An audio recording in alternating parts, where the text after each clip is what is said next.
I'm sure Grover Cleveland bolted the scene. I was Okay, going to say he had to be nuts to not want to do that, but that's okay. so, okay, it's the evening of October 28th at 7. I'm going to call the meeting of the Conservation Commission to order. We have a quorum in attendance. Pursuant to Governor Baker's March 12th, 2020 order superseding certain provisions of the open meeting law and the governor's March 15th, 2020 order imposing strict limitations on the number of people that may gather in one place. No in-person attendance of members of the public will be permitted at this meeting. Board members will participate in this meeting remotely, as this meeting will be accessible to the public via Zoom online option. Instructions are available at the town website under online meetings. Before I read the advertisement for the first continuation, I do not see Ariane Barton here, but we will require that Ariane Barton recuse herself from the first two hearings due to the fact that she was in the employ of the applicant's consultant at the time. So if she shows up, remind me that she can't participate in the hearing. She can certainly listen. Okay. The Bellingham Conservation Commission will hold continuations of public hearings in accordance with the Mass Wetlands Protection Act, General Law, Chapter 1, Section 40, on the notice of intent for the proposal to construct a new access roadway, improvements to existing roadways, stormwater management facilities, utility improvements, including a pump station located within a 100-foot buffer zone to bordering vegetated wetlands, including proposed alteration of 150 square feet of bordering vegetated wetlands located at Assessors Map 45, Parcel 50, 6 North Main Street, Mill Street, and Common Street, Bellingham. Mark Allen, Allen Engineering Associates, 1 Charlesview Road, Hopedale, Mass. Has submitted the filing on behalf of Dennis Frayne, Town Administrator, 10 McCrane Street, Bellingham. The continuation will be held online via Zoom on Wednesday, October 28th at 7. Okay. Good evening, Mark Allen, Allen Engineering. Thank you, Cliff, for reading that ad. And we are here before you for the continued public hearing for the notice of intent. We did take a site walk on the property behind the town hall, and it went very well. We had a few commission members there. We walked every wetland flag, and all of the wetlands were agreed upon visually and are shown on the plan as depicted on the field. So we basically between then and now we have received comments from the peer review agent for both projects, both this project and the Red Mill Estate subdivision coming up next. But we did want to just sort of highlight those items that are pertinent to this notice of intent in and on Mill Street and on the town hall property coming from the signalized intersection. I do have Mike Dryden from our office on the phone, and I do have Kevin Loberser also in the wings. But I'm just going to ask Jim if we could possibly share screens. I know Mike is in front of his computer, and maybe either you or Mike could bring up those plans that are shown as G2 and G12 that represent this part of the project. So Mike, do you have the ability to pull it up if you have the capabilities over there?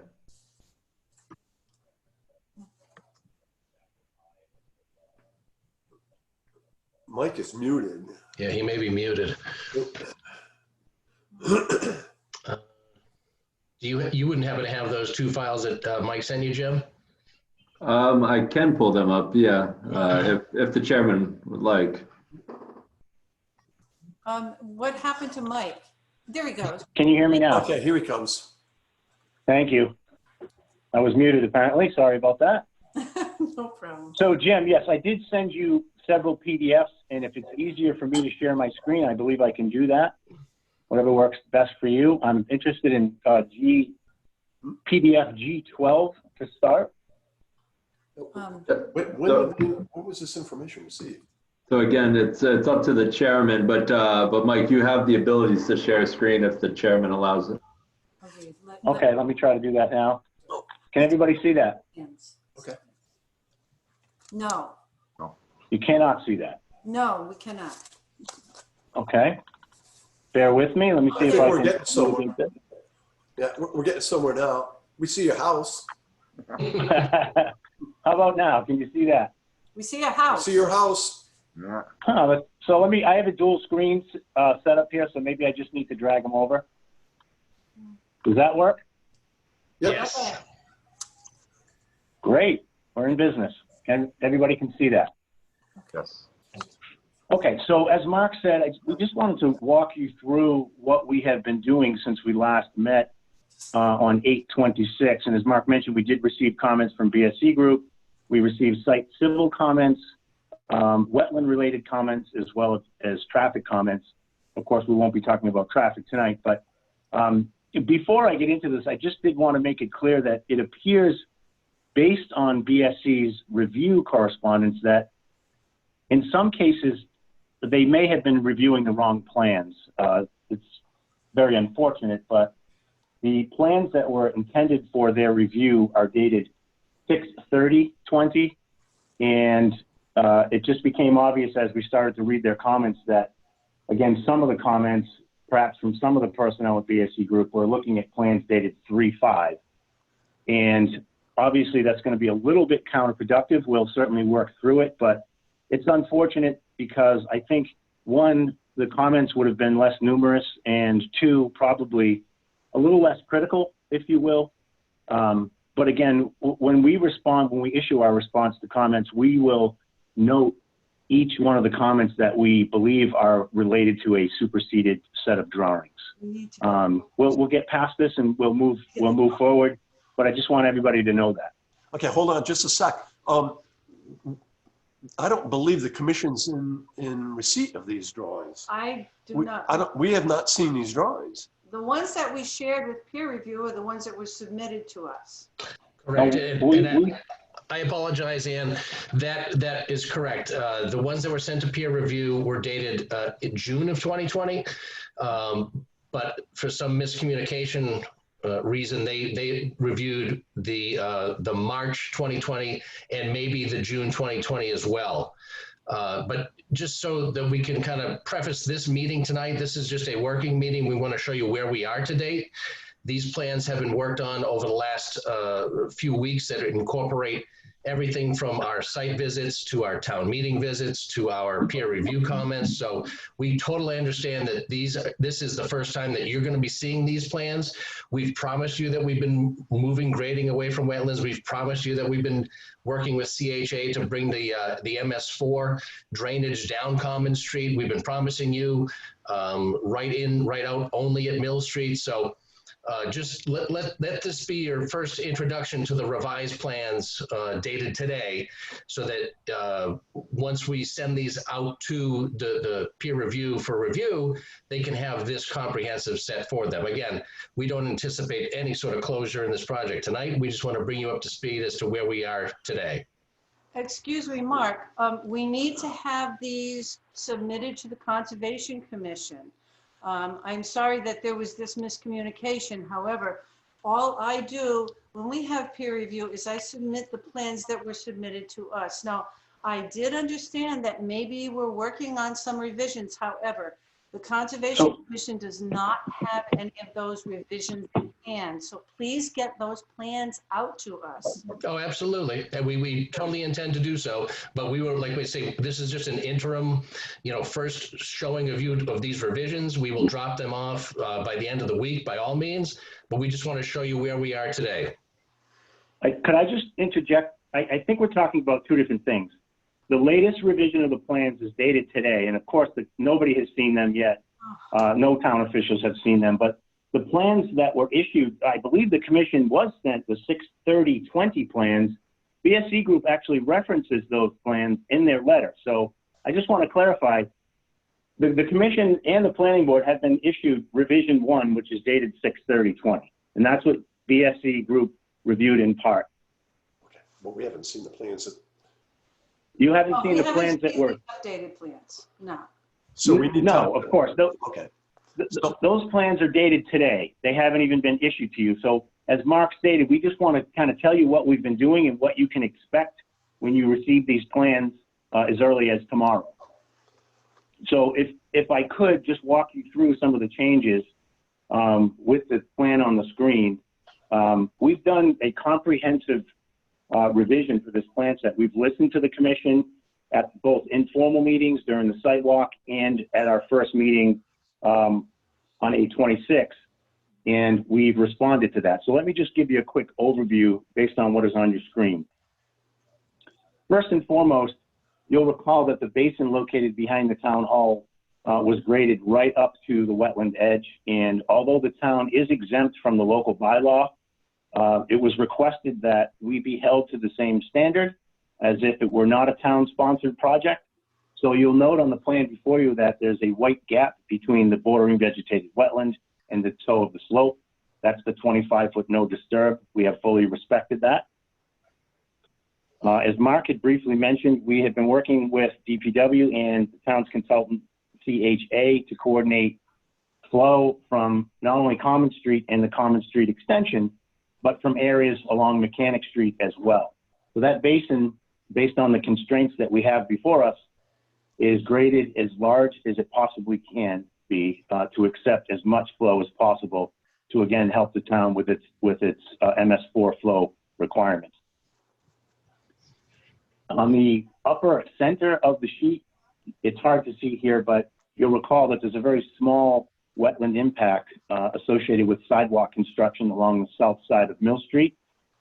The impact is about 150 square feet, and I was not at that sidewalk, but Mark indicated where the commission would like to see that replication area. It's 400 square feet in the area that was discussed in the field, so about 2.6 to 1 ratio of impact there. Excuse me, Mike, can you enlarge that for us so that we can see what you're talking about? This is a complicated project, and this is one of the reasons why, as the review progresses, we're going to need to meet in person, because, you know, doing this by Zoom, there are too many opportunities to make mistakes and miss things that are really important. So, yeah, okay. So I'm sorry. Okay. Yeah, I mean, we have the ability to show you everything in detail. So again, I mentioned the 150 square foot alteration. There's a lot going on here. There's erosion control barrier, there's tree line, but right in here where my cursor is where that slight impact occurs.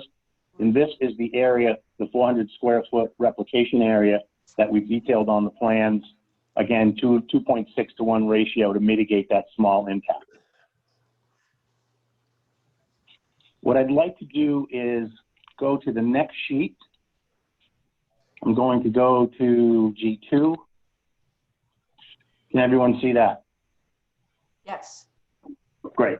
So there was much discussion, as you will recall, about the basin that was formerly located on the town site, which did serve the Red Mill project. That basin was located between the wetland and this being the property line of the Red Mill site. You can see clearly on the revised plans dated today that that basin has been completely removed from the town property, and its volume has been dispersed in other basins throughout the Red Mill site. I want to zoom in here for a moment. There was also lengthy discussion about the culvert that leads from this wetland system beneath Mill Street and ultimately drains via, it points north at a flared end in this location, if you can see my cursor. We have evaluated that drainage system. There's a 12-inch pipe that leaves the wetland, but that pipe becomes a 15-inch RC pipe. As you can see here, it's the shaded pipe. I don't see the cursor. We don't see the cursor. I don't know. I'm missing something here. I don't I think see you can make the cursor larger in a different color, and you ought to do that because you can't see it. Can you see it now? No, you can change the color of the background. I see it up at the top. Oh, yeah, no. Yes, it's much It's right better. here. Okay. Yep, we see So it. Great, thank you. There's a 15-inch pipe that drains from Mill Street. There are 2 catch basins in Mill Street, and again, a 15-inch RCP pipe. It is our understanding that occasionally flooding occurs on Mill Street. So what we propose to do is to regrade Mill Street. Of course, it's going to be regraded anyway, to remove the low points. There's some local low points. We also propose to switch out catch basin grades and have double grade catch basins to improve inlet capacity. And then most importantly, we propose to add a second 15-inch pipe.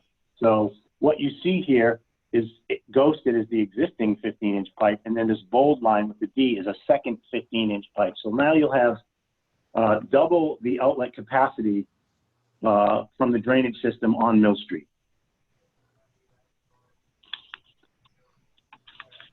The next item I have to share with you is the pump station. You're familiar with pump station 1 that's located here. On the initial iteration of the plan set, the pump station, its off-grading and appurtenances were right up to the no disturb wetland. We were able to regrade that and shift the work an additional 25 feet away, such that the pump station is now respecting the 50-foot buffer zone versus the 25-foot buffer zone. Finally, by way of information for the commission, we have added a turnout. You see this truck turnout here, and I'll note that it is well outside of any of the resource areas or their respective buffer zones. But that truck turnout serves existing commercial buildings on Mill Street that currently use a dead-end roadway to turn their vehicles around. So again, just by way of information, we've added that element to the plans. That's a summary of the major changes that we've made on the town site. Happy to answer any questions that you may have. Well, since this is all new information, I don't think, we haven't had an opportunity to review this, so. We understand. As we just noted, these plans are dated today. We wanted to give you an overview. Okay. Yeah, we appreciate that. So what we'll be doing is, I know Frank is here online. We'll be communicating with Frank to discuss with him the areas that he finds that need review, and we're going to add possibly a couple areas that he had not considered. So we'll be doing that,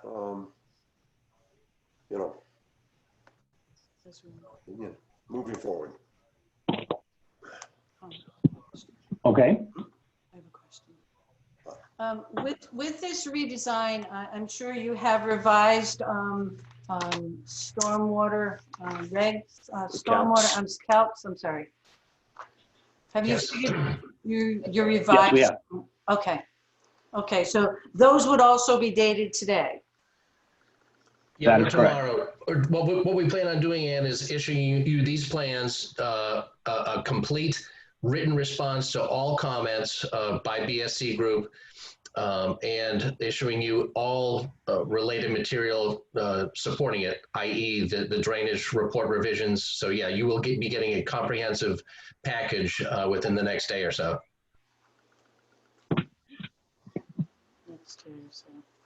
Okay, just want to remind you that it is under the local, one of the things that we do require, we do request, and I think it is appropriate when you're going to be submitting something to the commission to present, give us a little bit of time so that we can take a review rather than just jump right into it that night. I was taken aback when you said that, there were revisions as of today.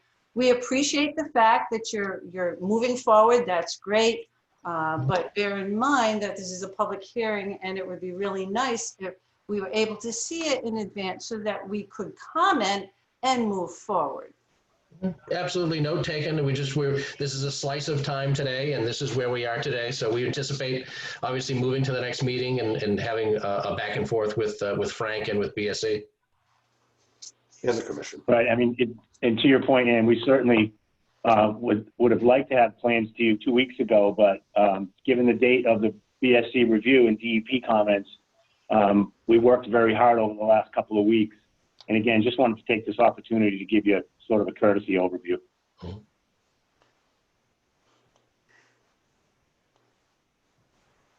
Okay, so part of your comment, response to comments will be directly commenting to the DEP notice of file number? Absolutely. Okay. Yes. We have 2 separate file numbers and 2 separate comment letters from DEP. And the comments from DEP basically echo many of most of the comments that we received from BSC Group. So by addressing BSC's comments, we will also be addressing DEP's comments.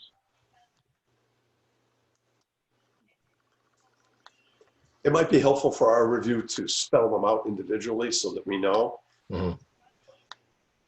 And of We're course, happy to do that. okay, and of course, as part of the review, you fully understand that DEP has their issues, our peer reviewer has their issues, but the commission usually comes up with a couple of things that, you know, haven't been anticipated by peer review or by DEP. That's why we're boots on the ground locally. Totally agree, Cliff, and that's why when you see the response letter in its full glory, you'll see that Michael has divided it out into those various sections. And you'll even notice there'll be a section for local town comments, i.e. Traffic signalization, signage. So it's going to be a very comprehensive response letter, and each of the people who have commented, the commission being one of them, will be highlighted in those areas.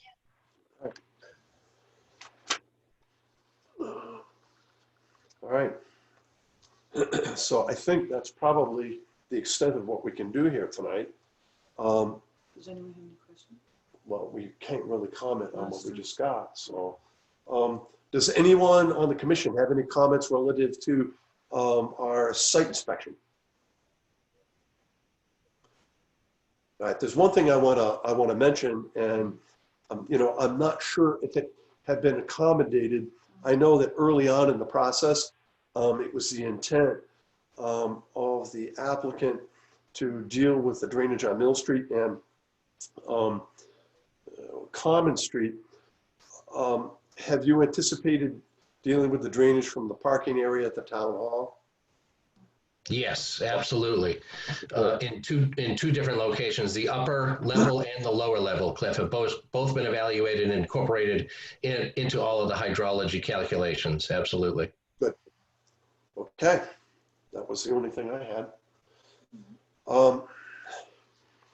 Mr. Chairman, Yes, Mr. Vice Chairman. I just had one, I just want one quick question about the addition of the addition of another 15-inch pipe for draining Mill Street. Just wondering, it's all well and good to get it off Mill Street. Where's it going? Well, that's one of the things that we'll request. One of the things Frank's going to look into. Absolutely, because I remember when we opened up the hearing, what we had talked about was the fact that there had been some flooding there in the past, and that we didn't want increased volume to exacerbate that problem. So what they've done is they're adding an additional pipe. And of course, we're going to ask Frank to take a look at what the downstream implications may be. It's on my list. Good. Okay.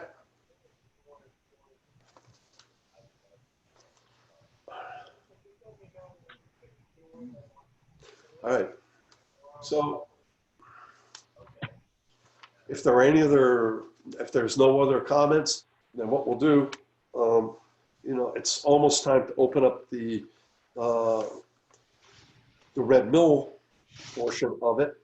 So what we'll do is we're going to look at a time for continuations, and I'm continuing to hope that we'll be able to do this in person due to the complexity of the project. This one's fairly difficult, but the next one is even more challenging. And based on the fact that we have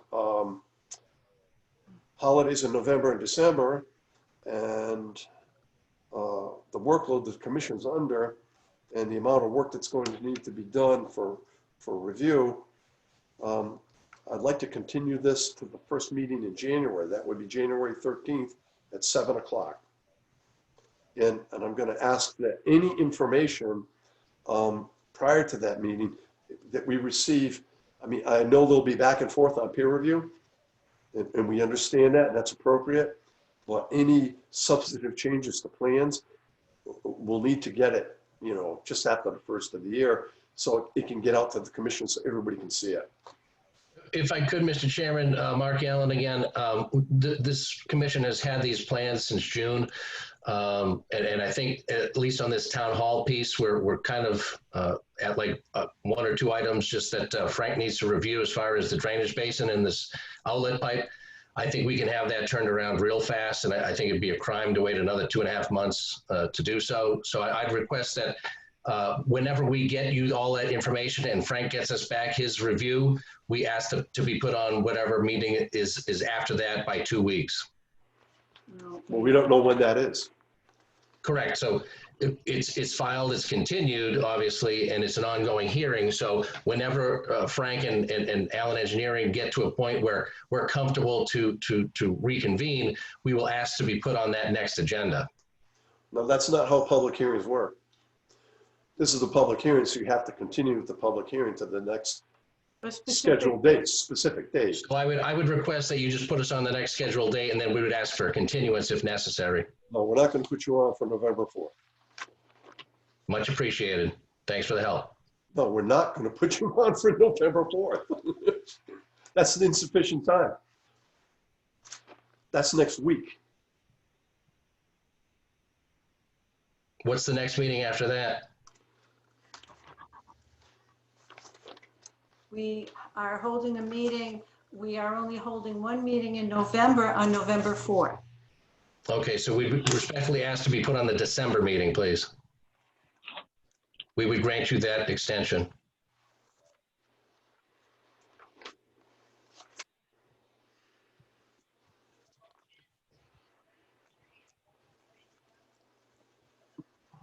Mr. Chair, Listening.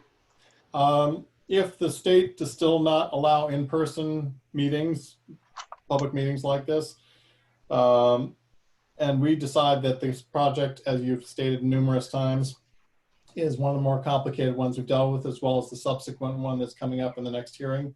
I would just mention that December is less likely to be, or not very likely to be opened up again by the state. I mean, it might happen, but the way things are going right now with the state's level of coronavirus infections and stuff like that, I think it's not going to be opened up anytime soon. Realistically, I wouldn't want to try to close on this hearing without having some in-person thorough reviews of actual blueprints and talking, as you've suggested. So even if you put it on in December, I think it's very unlikely. You're better off, if you want to see this move forward, to actually happen, the next meeting actually be the way we need it to be to facilitate and move things along, in my opinion, which probably wouldn't be until January. Since we don't know that, respectfully, we would ask to be put on that December meeting, and then if that's the case, we could continue. For, we're gonna have 1, 2, 3, 4, I guess the question I have, guys, is what, 5. we're going to public hearings for other board meetings.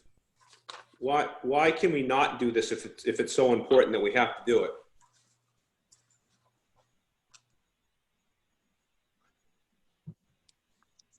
It's a question of safety and the number of people who will be available in the meeting space. Well, what's our limit? I mean, we don't even have anybody even attending. There's no abutters that have been on the last 2 public hearings.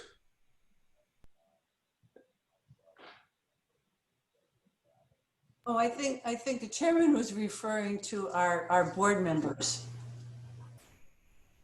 All board members have access to hard copies, so I don't see the question on hard copies of plans. Well, I'll just give you a perfect example. We had a difficult time looking at the plan that you presented that we saw for the first time tonight. We need to see the 40 scale plan so that we can lay a scale on it. We can talk about it and look at the proper layout and the proper scale, as opposed to just, enlarging a small portion of a plan in general. It's very difficult to conduct this kind of review, and irrespective of what happens in other communities, this commission has been extremely vigilant on conducting hearings. We have not missed a meeting. We currently have over 20 hearings in queue right now, and that's part of our problem. Well, Cliff, I completely appreciate that, and we're all about safety. And we're here and we want to have a meeting and we want to do it safely as a Zoom meeting, but you guys keep telling us we can't have that. And again, with all due respect, at our last meeting, we had the exact same scale, and the commission had no problem tearing that plan to shreds because they could read it. And now we have a plan in front of you that has addressed everything. And I agree that you just got it today, but there's no reason why you can't look at what we've done, and we've listened to everything you guys have asked us to do. And then, you know, it can't be an excuse to keep kicking this down the road. If we want to take hardly it an slow, excuse, I'm sir. good. This is hardly an excuse. These are unusual times. We allowed you to make an informal, a general presentation the last time, and that's what you did. You made a presentation. No, it wasn't a general presentation though, Cliff. You guys categorized that as a general presentation. We were there for a formal definitive hearing. You classified it as what you classified it as, which was wrong. It was a first cut look at the proposal. That's what it was. That's all it was. But irregardless, it was a public hearing of a definitive plan. Irrespective. Cliff, full applications were made. Full applications and fees were submitted. It was a full, complete submittal. So Sent out to peer review. Including charging me $20,000 for peer review. I hardly think that that's a preliminary or just for discussion, Cliff. What we're doing here is there were deficiencies that needed to be addressed, and we're in the process of addressing them.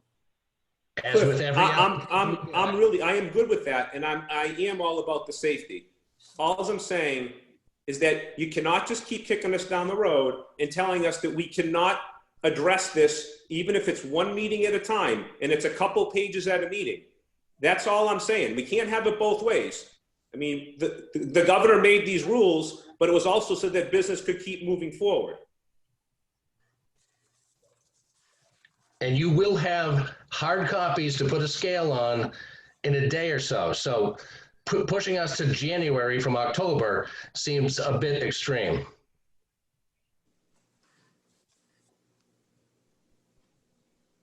Is there a way that we could all obtain hard copies, Mr. Chairman?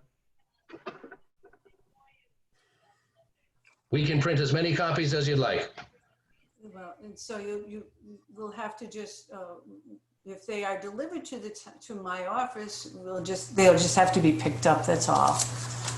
That probably could be done in concert with any permits that we have to sign, because you have to come in anyway.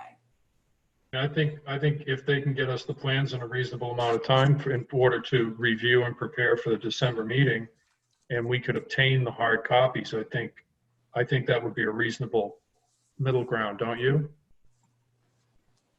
Okay, if that's the pleasure of the board. I'd like to know what a reasonable amount of time is, given the example of tonight, even though it was a working quote unquote shot at what's happened in the last day or so. Scott, the plans are recommend normally two weeks, 10 days, correct, Dan? Yes, well, that's under the local bylaw, but I think it's part of an understanding that we have as well, because it helps to communicate to the commission what the applicant is going to be presenting.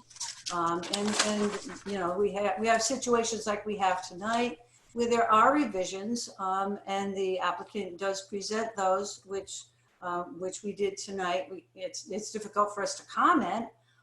We prefer not to go this route. We prefer to have plans in advance so we can take a peek at them. Well, I think December 8th would be well in advance, don't you? I think it's.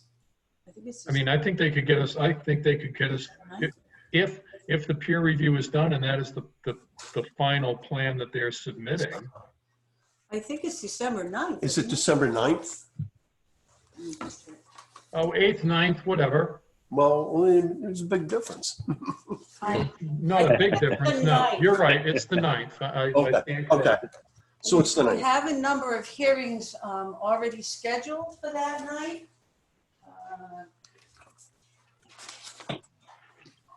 So while she's looking, I just want to remind the commission that, again, the plan that's on the screen is only one sheet of approximately 60 sheets. The plans are dated today. We can get you hard copies within a day or two. So you'll have them immediately. Why are there 60 sheets for this notice of intent? Well, yeah, Well, yeah. I'm So talking about both notices We're for Red separating Mill. them. Remember, that's something we talked about the last time. We're They reviewing. are separated, Mr. Chairman. They're all being heard simultaneously. So the plans are integral, but they're two separate notices of intent with two separate DEP file numbers. You're correct. Right, so we need, so we have to keep the files separate. I There think won't be that's- 60 sheets for this particular. So the reason I said that is because we're about to talk about Red Mill, which is the 60 sheet set. Okay, So it has it's- nothing to do with this. because that's a separate. What It's a we- separate filing.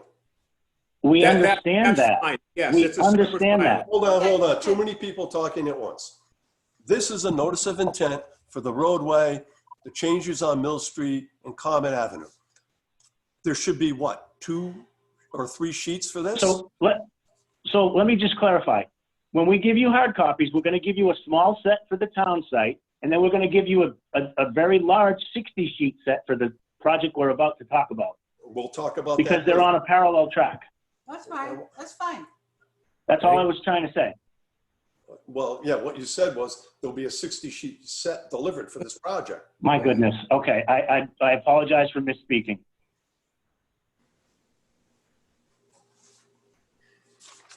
All right. So, Mr. Chairman, may yes, I? I know this is very unorthodox for this, but before we roll into the next hearing, I know we're already kind of rolling behind, but I would strongly suggest that we take 5 minutes, everyone turn off the camera and just kind of cool down before we move forward.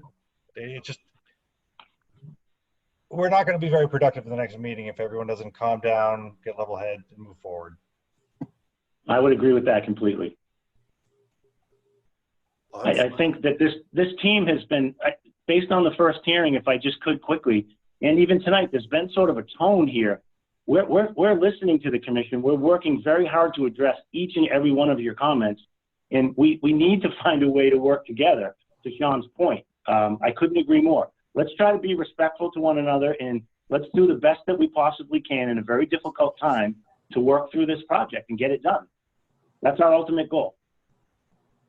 and our goal is, as it's always been, adherence to the performance standards. That's it. That's what we've been doing for all these years. And we've done that with every application with you. And Cliff, we're planning on doing that with everyone moving forward. Let's continue this. Okay, so, because we're cutting into that, we have another 12 hearings after this, so we're cutting into the Red Mill site. So what I'm gonna do is entertain a motion to continue the hearing to the evening of December 9th at 9 o'clock. So moved.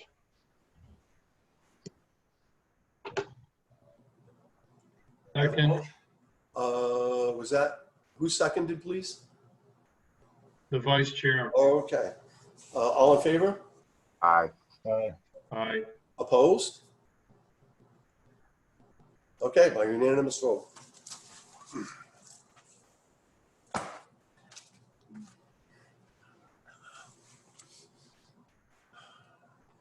All right. Eesh.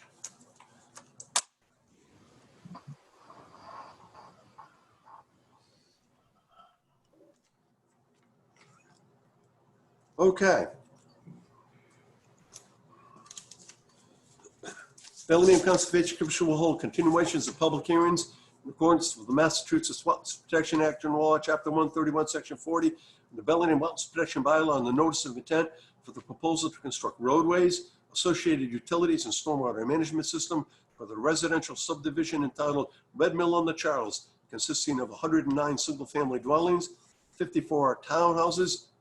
The proposal includes 247 linear feet of alteration to bank, 3,180 square feet of impacts to bordering vegetated wetlands, 6,600 square feet of proposed replication, 967 square feet of impacts to land under water bodies and waterways, and 117,892 total square feet of proposed alteration to the riverfront area, including 17,969 square feet of the inner riverfront area and 99,923 square feet of impacts to the outer riverfront area. The proposed project is located at Assessors Map 51, parcel 13-1, Mechanic Street and Mill Street, Bellingham. Mark Allen, Allen Engineering Associates, Hopedale, Mass. Submitted the filing on behalf of Kevin Lubisser. Charles View Road, Hopedale, Mass. The continuations will be held at via Zoom Wednesday, October 28th at 7:30. Okay.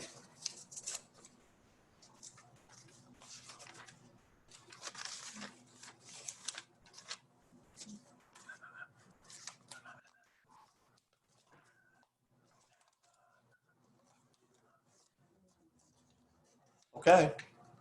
Okay, thank you, Mr. Chairman. Again, Mike Dryden, Allen Engineering.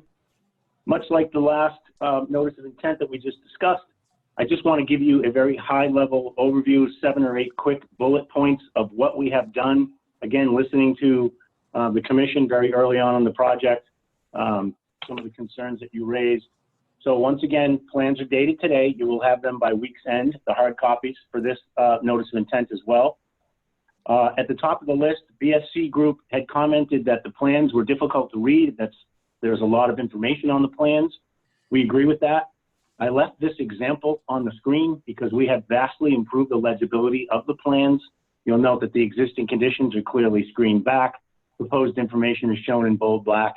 And again, we've put forth a great effort to make the plans legible. We've also broken up the plan set and added some more plans that you will see. We've added separate open space plans, erosion and sedimentation control plans, resource area impact plans, etc., to help the commission review the plans more clearly. The next topic I want to touch on is open space. There's been much discussion to this point about the open space and the elements that it contains. This is the open space plan that we have added to the plan set, again dated today. First and foremost, there was discussion last time about the detention basins being located within the open space areas. You will note on this plan that we have removed every basin from the open space and placed all of the basins on drainage parcels that will be separately conveyed to the town simultaneously with conveyance of the public roadways. Secondly, the commission asked last time about slopes within the open space area, off-grading slopes. We do have topographic relief on this site. We do have significant off-grading in some areas. So what you see on this map is the shaded areas are the overall open space areas, and then these hatched areas that you see that are overlaid on that gray represent the slope areas. So what we have done is to reconfigure the open space, again, removing the basins, and we have quantified the amount of open space that contains these sloped areas. And the total of the sloped areas that you see on this plan is about 2.67 acres. And if we were to remove that from the open space calculation, we would still have 39.5 acres of open space, or 43% open space. So by removing the basins, we're still showing the slopes in the open space, but we just want you to know that if they were removed, we would still easily meet the open space requirement of 40%. Any questions regarding the open space before I continue?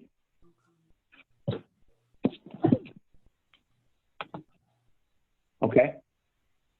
Just a few more items to go over. On this project, as you'll recall, there were some significant impacts to the 25-foot no disturb zone. We have completely revamped the plan. We've adjusted lots, in some cases reduced lots, such that all of the work in the 25-foot no disturb wetland buffer zone has been removed, of course, with the exception of the 2 roadway crossing areas where it's unavoidable. In a similar fashion, we had impacts to the 50-foot vernal pool no disturb zone on the previous iteration of the plans. We have removed all of the work within 50 feet of all 6 of the vernal pools, and all of the vernal pools are now contained within open space along with their 50-foot no disturb buffer zone. So we feel that that's an ideal way to protect those vernal pool resources in the 50-foot no disturb buffer zone. Again, numerous lots were revamped and reshaped and rescaled back, such that most of the lots no longer contain lot area within 25 feet of the resource areas. There are some small exceptions to that. For the most part, we have revised the lots themselves to prevent future homeowners from performing any work within those areas. Finally, actually a couple more. We have reduced the overall riverfront area impact from the initial submission by about 8,000 square feet. So what we have now, just to give you a quick overview, the previously disturbed riverfront on the site is about 2.53 acres, or about 13.8% of the total riverfront area on the site. And based on the current plan that you will receive in a day or so, the resource area alteration is at 13.7. So under under 10.58 Rivers Protection Act, you are allowed to alter up to 10% of the riverfront area on the site, or equal to the amount of existing riverfront disturbance. So again, under existing conditions, 13.8% is disturbed. We will be under that with proposed conditions. Next item is relative to habitat evaluation, and we're hoping to get just a little bit of input from the board on this one, from the commission, excuse me. BSC in their peer review talked about a habitat evaluation associated with the impacts to stream bank. The threshold is 50 linear feet or more. We certainly do exceed that impact. So we will be conducting a habitat evaluation for that resource area impact. Elsewhere in their peer review, they requested a habitat evaluation of the entire site. In our opinion, that's not required. So we would like to avoid that and only limit that habitat evaluation to those areas where thresholds are exceeded. Finally, I just want to talk quickly about waivers. This is my last item. As part of the initial notice of intent application, we had requested a total of 5 waivers. As a result of reworking the plan, we have reduced that list of waivers to 3 of the 5. So the first waiver that still is valid is the 25-foot no touch. Again, that's only for the crossing areas. All other areas, 25-foot disturbance has been removed. The second waiver that was requested was for work within the 50-foot vernal pool buffer zone. As I mentioned previously, we have removed all of the work from within 50 feet, so that waiver is no longer applicable. Waiver number 3, we're still requesting a waiver from 1 foot of freeboard for the drainage basins. And then finally, waiver number 4, still requesting the waiver for frozen ground conditions for the 25-year storm event. The final and 5th waiver that is no longer applicable is for no increase in runoff. The drainage calculations will show that we are meeting that requirement of no increase in runoff. So I understand that that's a quick overview, but again, we just wanted to let you know what we've been working on and what you can expect to see with these revised plans.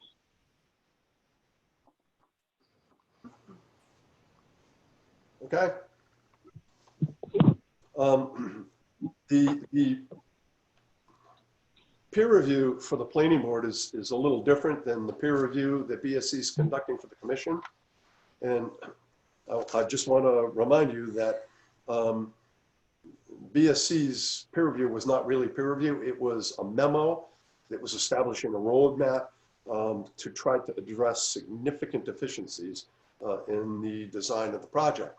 If you're addressing them, that's good. Once we get down to the nuts and bolts of the review, I know that I'm going to have some serious questions about, you know, construction of stormwater structures, above grade. But we will get to all of that, and we will submit the information you have provided to the peer reviewer. And if they feel that that's sufficient, then we'll start that peer review process, which we will participate in.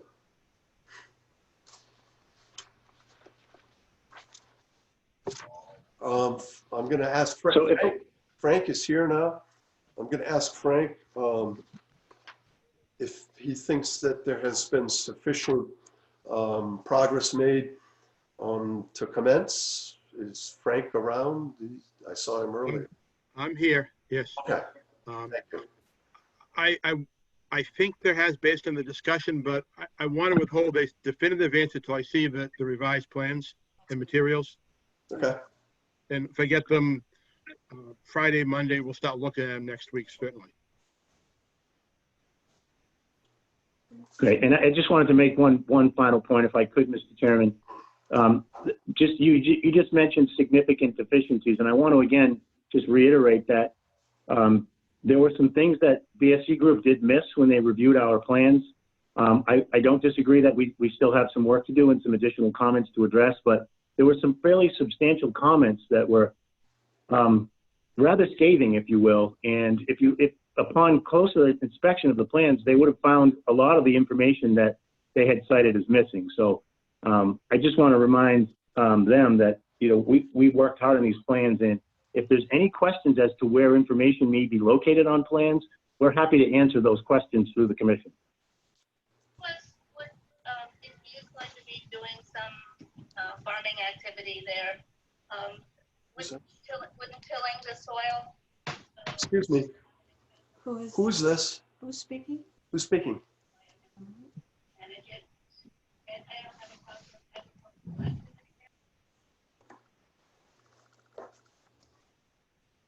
Hello?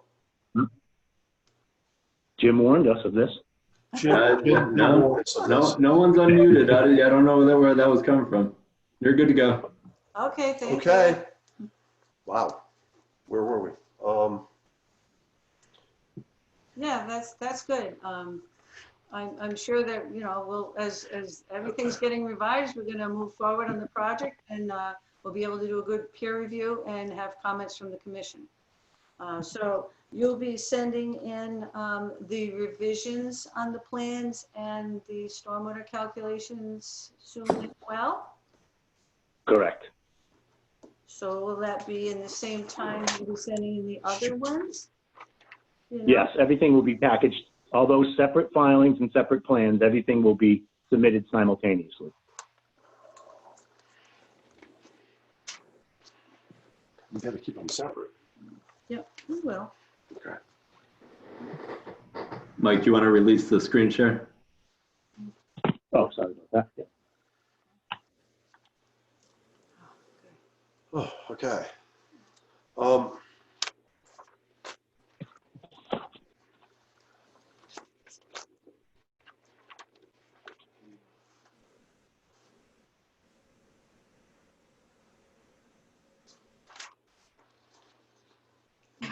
Okay, I didn't find the tone of the memo to be confrontational. And I did agree that there were deficiencies. And I will say that you have paid attention to the commission because the permit request as filed would not have been granted due to the deficiencies. So you're addressing those. Hopefully there's sufficient information, and the commission will have to take a good look as well at the proper scale plans to determine what other items we may have to need addressed too. But I know that personally, I feel a little bit of frustration about the whole process, because when the applicant was going before the planning board for the overlay district, you know, the owner of the project or the applicant himself demonstrated to us or made representations to us that he wanted to stay outside the 100-foot buffer zone. And, you know, when we see incursions into the 25-foot no disturb zone, it is a little frustration, a little bit of frustration for the commission. So we will, in spite of everything, continue to work toward making or getting a project that is permittable. But one thing I'm going to say is that an item that should be on the table for consideration is downsizing the project a little bit to minimize environmental impacts. And as we go forward, we'll see how that plays out. So, are there any other questions?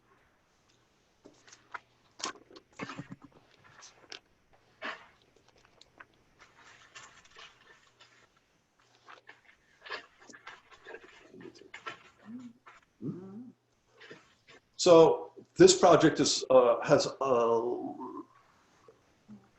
it's a little bit more involved. Based on the schedule, I'm not sure that we can continue this one to December 9th.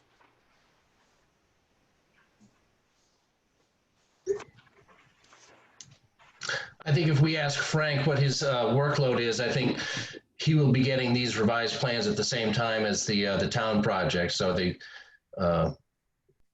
path should be on the same track. I think the majority of those comments from the peer reviewer were for Red Mill and not for the town's project. So I think he's got a handle on the both projects.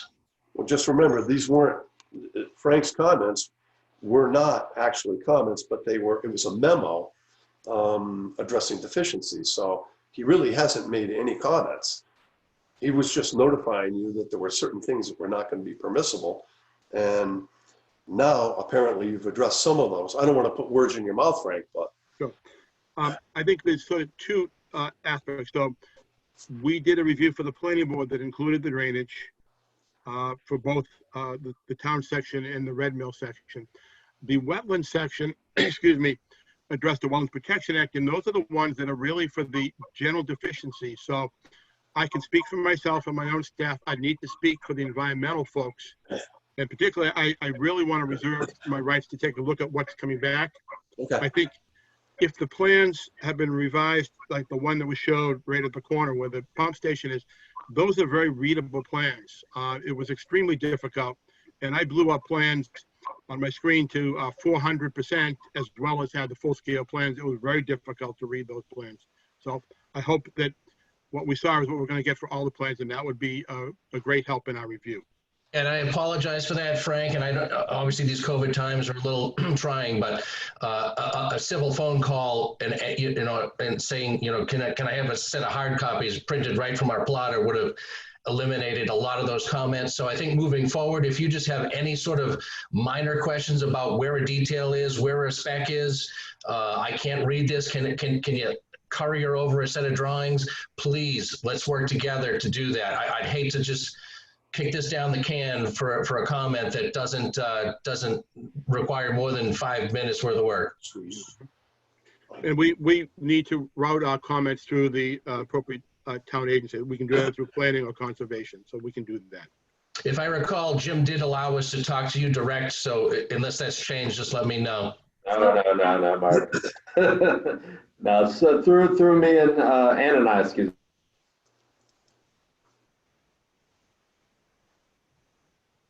Well, if plans need to be dropped off at town hall, just please let us know. We can drop them off at town hall. Thank you.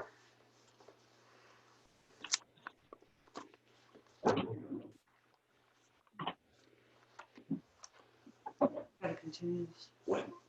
The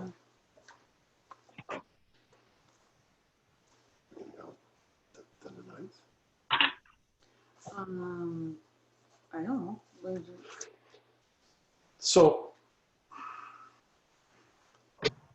Frank, given your workload and the Should be enough time. difficulty of this review, not the difficulty, but this review is a little more substantial than the roadway review. What are you anticipating for time? What we don't want to have happen is what occasionally happens, where you will do a peer review and then the applicant gets around to addressing your comments, and we get those comments 2 days before the hearing. That just doesn't work. I mean, it's complicated. We need to have information out to the commission in advance. Getting information the night of the hearing is not going to work for this project. So, I mean, if you think it's, and right now we're looking at only one meeting in December, because Unless we did it unless at the same time. after. Yeah. Do you think you could do it on, do you think we could get a, if you got your comments out and they respond, what I'm trying to say is you could get your comments out, you know, the middle of November, and they could get their reply out December 7th. And that doesn't help us. I mean, I think, so for the town portion, that's again, a much smaller overall plan set. I think there are about 3 or 4 sheets, counting the profile sheets, if I remember from the first set. I agree. That's something we certainly can get done relatively quickly within a couple of weeks. Yep. If we took a look at the plan, maybe what I'll do is this. I don't think we can get the Red Mill section done in time so that we have a back and forth, that we get our comments in, that the applicant can get his comments in, that they get reviewed by us and the commission for hearing on December 9th. I can look to see when we get something in, if in fact it is so wonderful and easy that we have no comments, that may be something that I can get back to you on. But right now, I can't commit to have the Red Mill portion of this done so that we would have some definitive responses by everybody involved to have a, not that you're going to give an approval on the 9th, but have a lot of basically stuff resolved. And if I could, similar to other proposals, if we could be put on that December 9th agenda, and again, if the timing just doesn't work out, we can simply ask for a request a day or two beforehand. So if we put him on last, then that would work. Unless we have another application. No, it's good. We'll be all right. All right. Keep in mind, Mark, that responses coming out in 2 days or 3 days before are not going to be enough time for us to conduct the review, get it out, and be prepared to address the comments that you made, addressing peer review comments. So. Mm-hmm. We understand it's a work in progress. It's a back and forth. And like Kevin Lobisher said, we're here to work with you like we have in the past 15 years. So we're not going to do anything different. Our design standards are your standards. We just, a slice of time comes and a meeting comes and we just exchange information. I don't see what's so wrong with that. All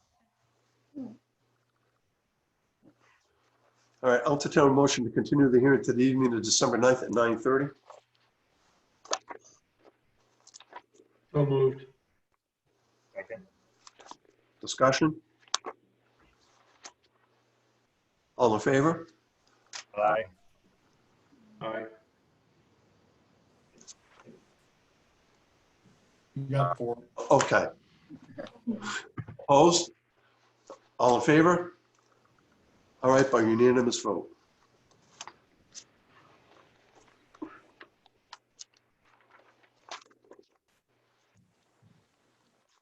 Okay, thank you. Thank you, guys. Okay, so you'll be dropping off that information, and Mark and Mike, I just want to remind you, if you could kindly send in the electronic versions, I'd appreciate it. We will certainly do that as well. Thank you. Okay, Thank you. all right, take care. Have a good night. Michael, Ian, how many sets do you need for the board? How many members want, whoop, we lost Sean. How many members would like a set of plans? 1, 2, I would. 3, all right, 4. 4 plus, you want 1 set or 2? I have 2. 5, 6. 6. 6, please. Okay, Michael, you have that? Yeah, absolutely. Thank you. Okay. Yeah, we're Thank good. you, guys.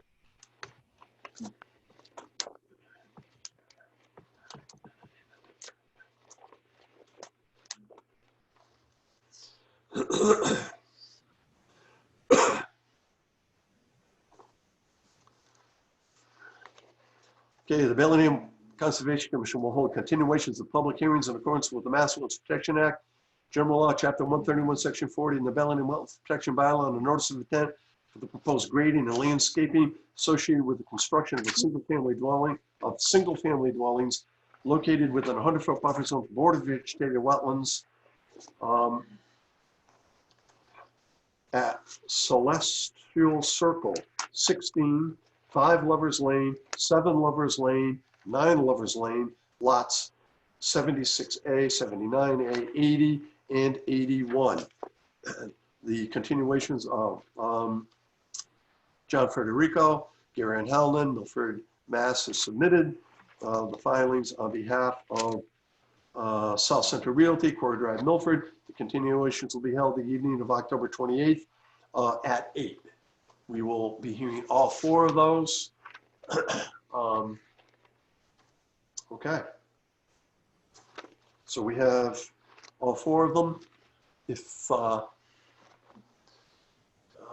John is here, okay, I see him. Would you share a screen? Hopefully you have some revised plans for us. Yes, I do have a revised Lot 80 and Lot 81 plan that I'll be presenting tonight. We can provide hard copy as soon as tomorrow to the commission, should those be needed at all. In terms of 2 of the lots, 76 and 79, since our last meeting, there has been no changes for those. We were just pending a site visit, which Dan Hazen was able to attend in my absence, just to make sure that everything that was previously taken care of with the relocation of a sedimentation basin outside of a 100-foot buffer, as well as having some silt fences relocated on a couple of the lots. All that was taken care of, and from my understanding, there was no issues other than what would be discussed tonight for Lot 80 and 81. But I do have those, and if you bear with me one moment, I can pull that up on my screen here. Before we jump to that, can you put up the plan for 16 Celestial? Do you have the lot 76A? I think what we had talked about with Dan Hazen on site was to be moving was it the roof leader or something to outside the wall? No, that was on 80 and 81. Okay. Yeah. So could we just take a quick peek at the first one for Celestial Circle so that we can? I can go through each of the 4 lots for us. That would be Okay. great. Thank you. Thank you. Not a problem at all. Do you have? Is everybody able to see my screen? Yes. And what is the date of that plan, please? This plan here is last dated for September 8th of 20, and that was to update a few lot lines and a title change for the plan. Okay. Outside of that, there was no changes, and the issue, as mentioned previously, with this particular lot was with the sedimentation basin that they're using while they're constructing the roadway and other infrastructure, was located within the 100-foot buffer. That was something that did get relocated outside the buffer, as well as that area being flattened back out and restored to an extent. Okay. So we do have a copy of this plan set. I think it was sent out to all the commissioners. It was some time ago. It's been a few weeks since our site walk, so. But I think that one's all set, unless anyone has any comments. Okay. All right. So lot 79. Yes, for lot 79, bear with me one moment.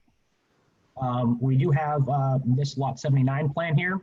With this plan, again, last revised on that September 8th date, just for a lot line, some extra dimensions, and then we did update the house footprint for this lot. Nothing in terms of any sort of grading has substantially changed for it. And in terms of anything from the site visit, most previous one with myself did note about that spoils pile that was found out there. We did have the correction to our existing topo to reflect that, and then any grading for the rain garden was taking that into account. And again, John, this is a revised plan of September 8th, correct? That is correct. Thank you.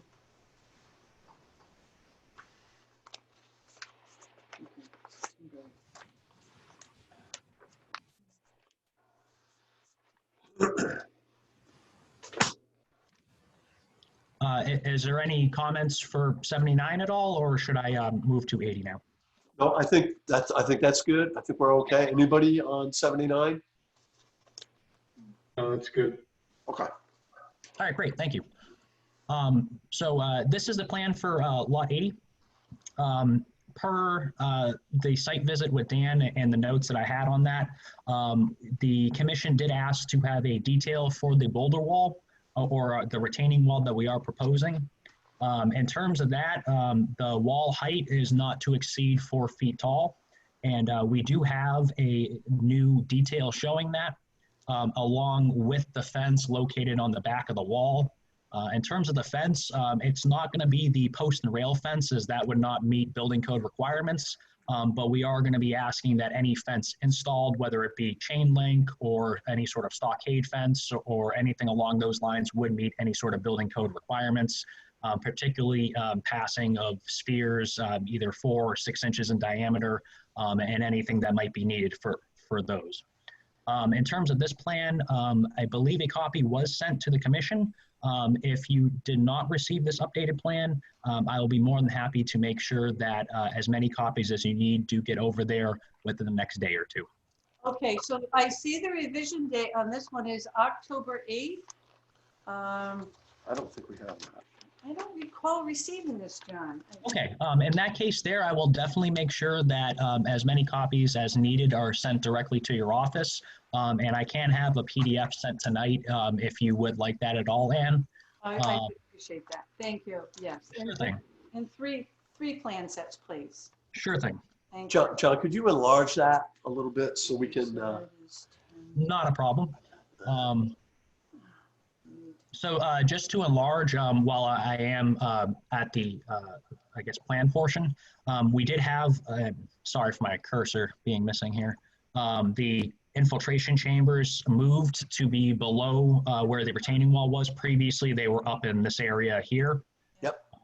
And then we did just change our call out to reflect that it would be a boulder wall that would be installed for this. Again, height not to exceed 4 feet.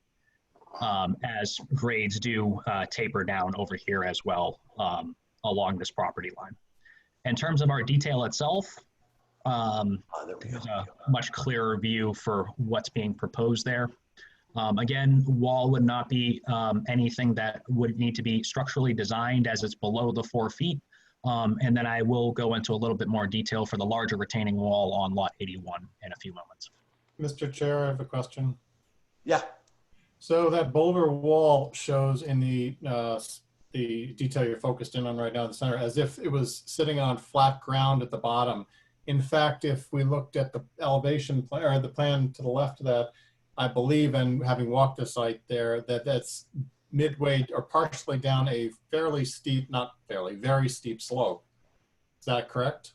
That is correct. In terms of the slopes that we are providing below the wall, everything would be at a 3-to-1 slope. And that's something that after speaking with some other engineers who have used similar boulder walls, that won't be any sort of option or any sort of problems there. Okay, so just humor me. The little rocks are supposed to hold the big ones in place just by magic, super glue, or what are you doing to make those things stay there? Essentially a gravity wall in this case. The larger rocks would be able to provide a solid base, and then smaller rocks or rocks of similar size would be stacked on top of it. For this case here, we wouldn't necessarily intend to have any sort of mortar or anything in between them, as that would just allow for any seepage of water or anything to flow through it. But it is something that we do have located in a few other areas of the site, kind of similar to essentially a boulder slope or a stabilized slope in that case. But this type of wall, again, it's something that we have used in the past, and we do not find any sort of issues that would be proposed with that. All right, so humor me again, if you would. You say you have it at other places in the site. How many other places in the site? 1 or 2 or many? In terms of when I say other places on the site, it's more used as a stabilization method for the slopes that we have on there, not as much as a wall, but Not used in the same way. what's the difference between a stabilization and the rock wall that you're illustrating in the picture here? Isn't it to hold back the soil from just continuing to flow down the hill? Yes. Okay, so it's not a wall that projects upward, it's a wall that goes into the slope. So if you're allowing water to flow through it, as you said, because you're not putting concrete or anything mortar in the joints, that would make me feel even less comfortable that over a period of time that rock wall will stay stabilized. If it was on flat ground at the bottom, I wouldn't be as worried. But in fact, as the slope drops off another 10 feet, it looks like roughly, before you get to the rain gardens or thereabouts, the back of the rain gardens, and having clambered up and down that slope, as far up the slope as that thing's going to be, that I don't think is an accurate picture of how it will work. I don't have a lot of confidence that thing's going to hold up. I think we're going to have problems down the road. I'm not a structural engineer, but I lack of confidence. Can you just slide that up a little so we can see the base of the rock wall? Just Sure. Oh, good. That's good. So what I'm anticipating here is that you're going to excavate into the slope so that the wall is actually sitting a little below grade, but on a level surface, right? Yes, in terms of what would be done there, I'm sure that they would provide a stable level base for that, whether it might be some sort of crushed stone at the bottom of it. But in terms of the sizes, we're not necessarily talking small rocks here. We are going to be proposing boulders for these. So it's not something that would easily be moved, even in the event that some water was going through any sort of gaps in between the rocks there. And you've got filter fabric behind the wall. Will you backfill? Yes, we are proposing to have clean backfill, well draining gravel as well that will be located behind it. And then filter fabric. Yes, and then that would just be so that we don't have, sediment and stuff just blowing out in between the cracks at all. I get it. And what's the length of the wall there that's proposed? As far as this portion here, it would be the width of the lot. So it goes beyond the one wall, about 50 feet, give or take 50 feet. Closer to the 60 range, as it's just the width of the lot. Well, no, doesn't it continue to the right into lot 81 as well? It looks like it's more like 100 feet. It does continue, at least for this particular portion I thought you were referring to. No, I understand. We're just looking at lot 80 at the moment, but the wall doesn't stop right at the end there. It continues on. So no, the 4-foot portion of the wall extends approximately, I would say, about 100 to 120 feet, give or take.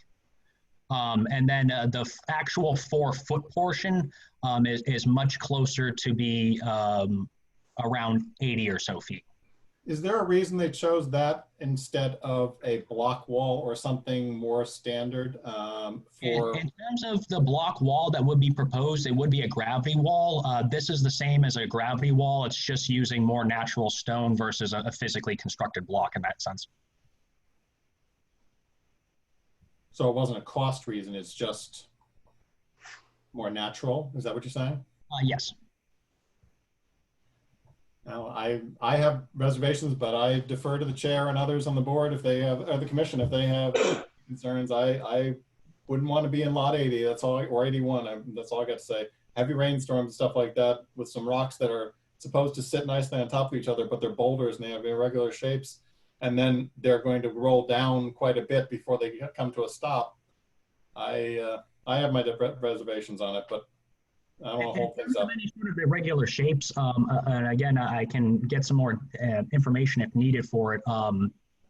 There would be possibly some flattening of the rocks. Obviously, we wouldn't just be taking random boulders and just throwing them in place. There is going to be some care that is put in to make sure that this wall would not fail in the future for it.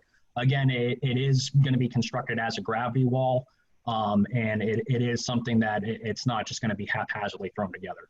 Is an engineer providing plans that are stamped and approved for this wall, or is it just the contractor building it? This wall here, it's only 4 feet. We would not be providing any sort of stamped drawings for it.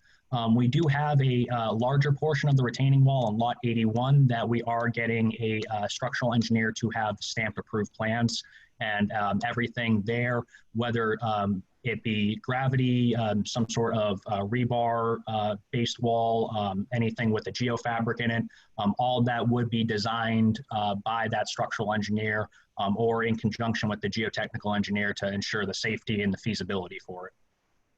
Yeah, well, one layer of rocks didn't look like it's going to cut it to me, but hey, it's like I said, I'm not going to hold it up for this. I don't hold the hearing further for this. I've made my point. Okay, I mean, I understand what you're saying. They've used similar structures where we had some blowouts along, what was it, lot 31 or 33, Candlelight, with some success. It's standard construction methodology. When we start getting into engineered walls, that's a little different. But apparently this is going to be the same type of structure that they're proposing across the back of lot 80 and the back of lot 81. When we go north, let's see, is it north? Yeah, it might be northwest. North is towards the top of the page. Okay, so north along the side of lot 81, that's a whole different thing. So, I mean, I have less of I think moving the roof leader infiltration beds below the wall was a great observation, a great catch, and an important modification. And that's going to be similar to what we see in lot 81. You know, Mike mentioned that he wouldn't want to live on lot 80 or lot 81, and I don't think I would either, but you know, it's what's being proposed, and I'm sure that they'll find a buyer for it. So are there any more questions on 80? Okay, let's take a look at lot 81. Sure. For lot 81, and bear with me here as I zoom in for everyone. I do not have this plan stamped just yet with the same revision date for October 8th. This one here, again, we do have the Boulder wall detail just for this portion of the wall that will be 4 feet or less. For anything that would be greater, which would be along the, I guess, eastern property line between 81 and parcel B, the open space area, we are having that wall designed by others. The maximum height of that wall will be about 10 feet, and we're anticipating it to have a 1-inch batter or an offset as each block would go up in that case. Right now, the wall is proposed to be 1 foot off of the property line. And if I recall correctly, that was something that was staked out in the field for some visualization purposes, along with the stakes for the silt fence. And then again, as far as this larger wall goes, running along the eastern property line, that is something that would be designed by a structural engineer, stamped by a structural engineer. And in terms of any setbacks to the house or any use of whether it be a geofabric or a grid in that case, would all be coordinated accordingly and approved accordingly by that engineer. Is that note on this plan, John? When you mentioned the note, could you be a little bit more specific, please? Sorry, the structural engineer. You have designed by others. We have currently shown as designed by others, nothing that specifically references a structural engineer. But that is something that once we do have those plans put together, we can have that submitted to the conservation if you would like to see that. That would be in the order of conditions. Well, what we would in all likelihood do is condition the permit in such a way that no construction can begin on the site until that information has been provided and reviewed by the building inspector. I think that would be fair. And As far as anything, like I mentioned with the fence, again, we would be looking to get anything signed off by the building inspector for that as well. Okay. All right, do we have any other questions or comments on these? Lot 76, A, Yes. 79, 80, and 81? I have a comment on 81, Mr. Chairman. Sure. So the wall's being constructed within 1 foot of the property line, correct? On the right-hand side as we're viewing the plan? Yes, that is correct.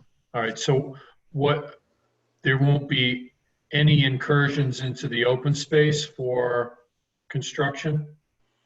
No temporary disturbances, no As of right equipment? now, I am not anticipating that to have any sort of temporary disturbances. We are still fully intending to keep silt fence right at the property line as previously discussed in that case. In terms of the amount of space we have in between the wall and where the building footprint would be, it's just about 9 feet or so. So if we do have to slide the wall back a little bit in order to provide some extra space so that we don't have any sort of temporary disturbances, we can accommodate so accordingly. Right, because I would say we should put in the conditions about making sure that there's no disturbance whatsoever to the open space on that side of the property during construction or after. Okay. Yeah, I would question how they're going to build a 10-foot high wall in the back bottom corner there, standing on the 25-foot no disturb zone with a 1 foot gap. Even if they push it up, does that mean they're going to make the lot smaller? I mean, the area smaller, not the lot, but the area smaller that's leveled up above there by the back of the building? The landowner is okay with that? Or probably, I mean, the developer's okay with that? In terms of that, if we did have to push back that corner ever so slightly, just to accommodate for any sort of space that might be needed, that is something that we can definitely discuss a little bit further with the client on it. And I'm sure once we're able to get a little bit more information from the structural engineer on how that wall will be constructed, we can provide a little bit of a clearer opportunity or not opportunity, but a clear plan for how construction will occur down near where that buffer is. Mr. Chair, I have a question. Would you really want to wait until the order of conditions to reference that? I wouldn't be. I'd want to have the developer come back to us and say, this is how we're going to build the wall without stepping into an area I'm not supposed to be working in. I mean, if it was a little 3 foot, couple of rocks piled up, that's one thing, but how are you going to get concrete back there, have machinery and people not more than 1 foot away from, or even pushing the wall in a little bit? How are they going to go up and down from the road back to down there? I'd want to know all that before I approve this lot. They could wait as far as I'm concerned, but that's me. And there's been a history of use and I dare say abuse of the open space on this property already. Exactly.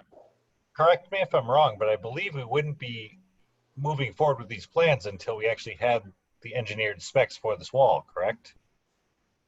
Well, I think I don't want to put words in Mike's mouth, but I think what Mike is suggesting here is that we asked John to talk to the contractor to find out what methodology he would be utilizing to affect the construction of that wall without, impacts to the open space, because as our vice chairman said, the track record for construction on this site has been pretty poor. We've had a lot of incidences where fill has been placed on open space, erosion has occurred.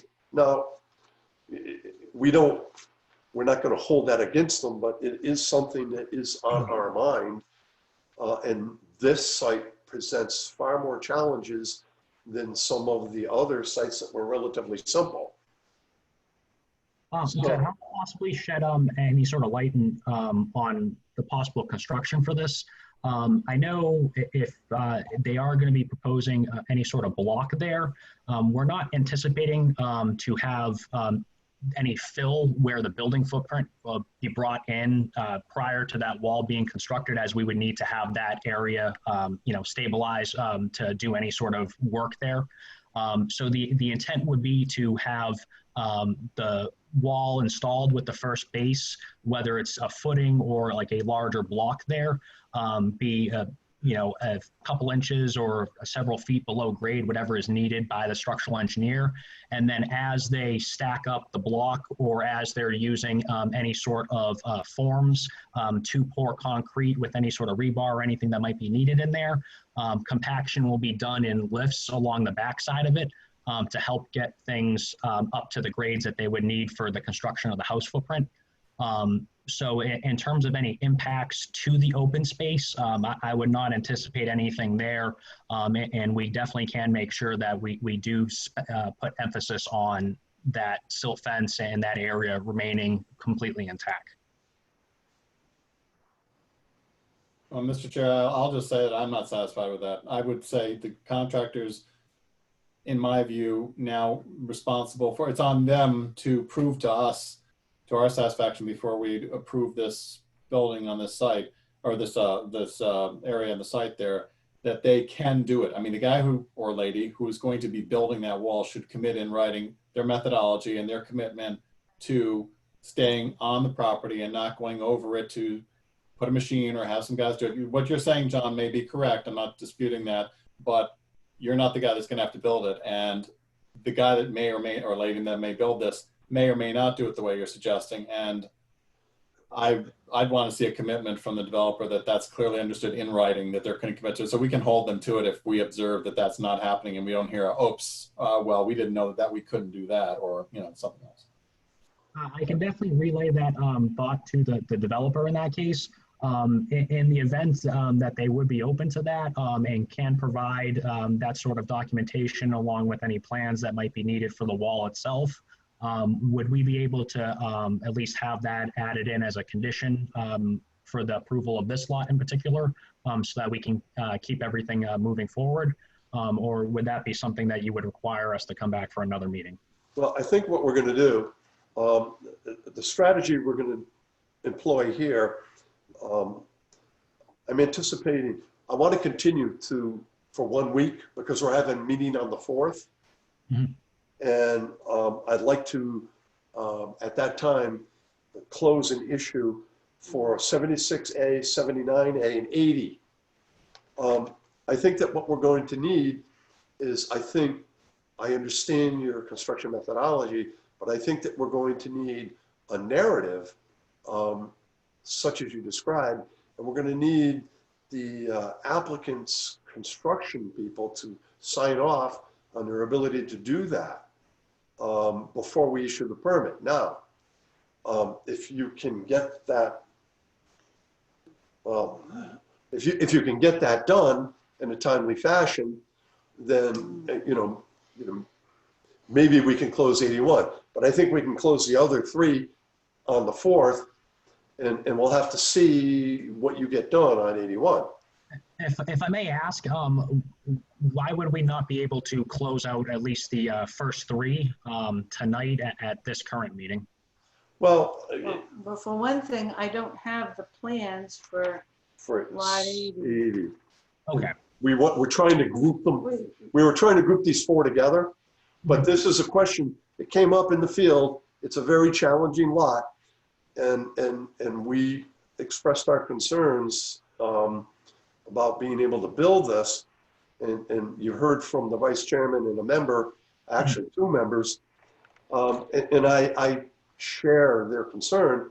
So if you can, develop the methodology and get the applicant, his construction people to sign off on that, we'll put it in the conditions as well, but it will give us an extra layer of protection. Now, I don't know if that will satisfy Mike and Neil. Would that be?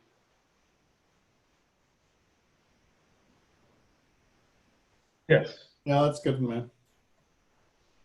One comment I did want to make, John, to support the comments by our commissioners, is that there seems to be a breakdown of communication between some of the construction crew and the Conservation Commission. I don't know why they're not contacting me to let me know when they're starting work.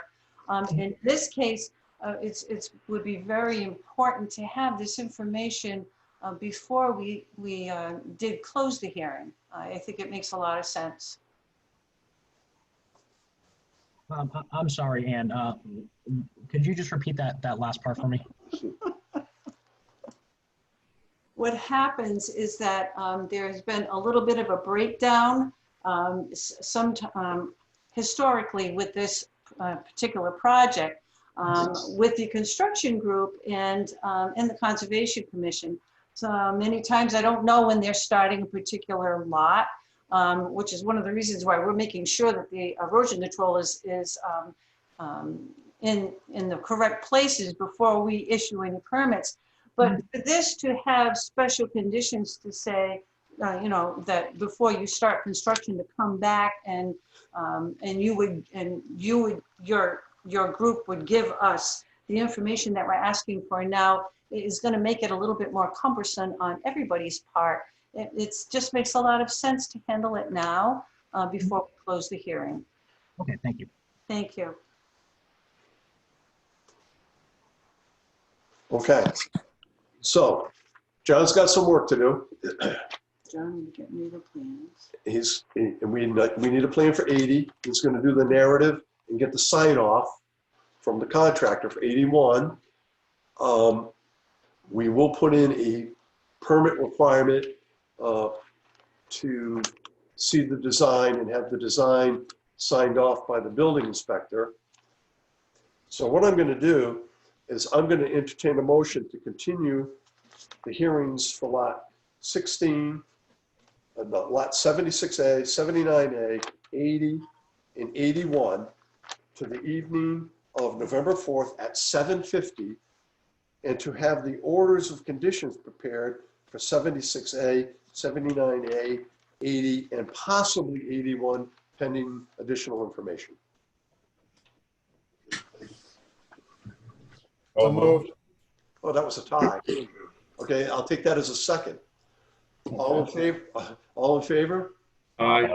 Okay, opposed? Okay, by unanimous vote. All right, thank you very much. And I will have that 80 plan where that is already stamped sent over in an email in a few moments. And then I will make sure that we do get those 3 copies to you tomorrow. Excellent. Thanks a bunch. Thank you very much. Okay.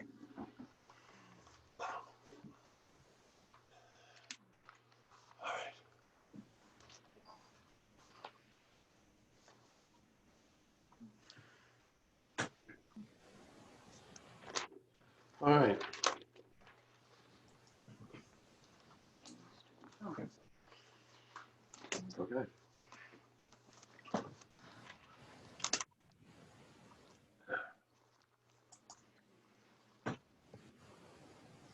I just put them right up there. They're on that table. I'm trying to keep them separate. We've got so much stuff here. The Bellingham Conservation Commission will hold a public hearing in accordance with the Mass Wetlands Protection Act, General Law, Chapter 131, Section 40, the Bellingham Wetlands Protection Bylaw, on the notice of intent for the proposed drainage improvements. Wait a minute. That's the wrong one. No, wrong one. The amendment. I'll keep it right here so it's handy. Sorry. Bellingham Conservation Commission will hold a public hearing in accordance with the Mass Wetlands Protection Act, General Law, Chapter 131, Section 40, the Bellingham Wetlands Protection Bylaw, on the request to amend the order of conditions, the EP file number 105-881, and Bellingham Wetland Protection number 250, to reflect a change in the site design of the proposed residence located in the buffer zone at Assessor's Map 4A, Parcel 19, Plain Street, Bellingham. Jeff Kane, LAL Engineering, Millis, Mass. has submitted the filing on behalf of Paul and Linda Germano, Farm Street, Millis. The hearing will be held online via Zoom on Wednesday, October 28th at 8:30. Okay. Hello. Can everyone hear me there? Yes. Yes. Okay. Hi, I'm Jeff Kane with LAL Engineering Group. I'm trying to share the plan with you folks. Are you seeing it at all? Jim, would you allow? Okay. It should be all set now. Okay.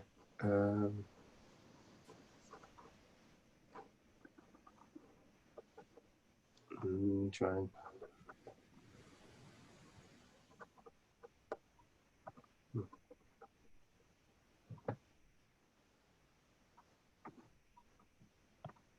No. Can you guys see that? Not yet. No. So I've been reduced to an iPhone here. I'm not familiar with this one.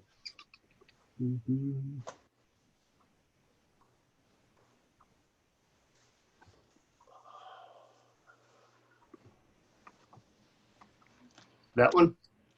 Nope, not yet.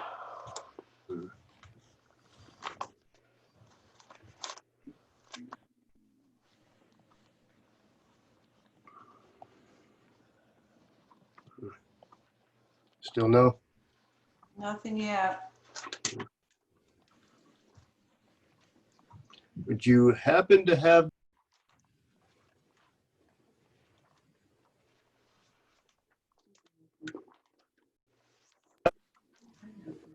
If someone has a copy of the PDF, I'm happy to pull it up if they want to email it to me. I can email it to you if you give me an email address. Sure, you see my name there? It's first initial, last name. Sorry about that. I said I have laptop issues in my iPhone. I cannot make this thing happen. Looked like I was trying to present there. This is the perfect example of why. James, what was your email again? It's just J and then K, U, P as in Peter, F as in Frank, ER. And then it's just at bellinghamma.org. Bellingham.ma? No. Nope, all one word.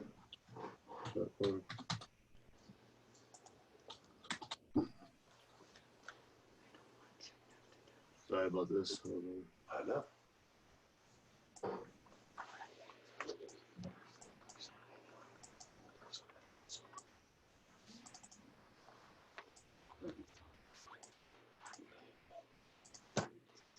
Okay, I just sent it to you.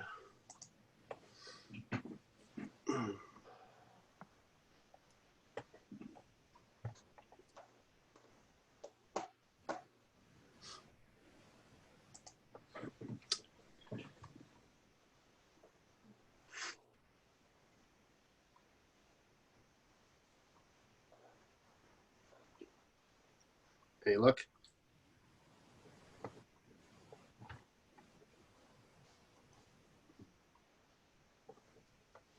If you mean bad luck, yes. Yeah. Here we go. There we Yeah. go. All right. Sorry about that. Modern technology. Okay. Again, to start over, my name is Jeff Kane. I'm the engineer representing Paul and Linda Germano on this request to amend an order of conditions.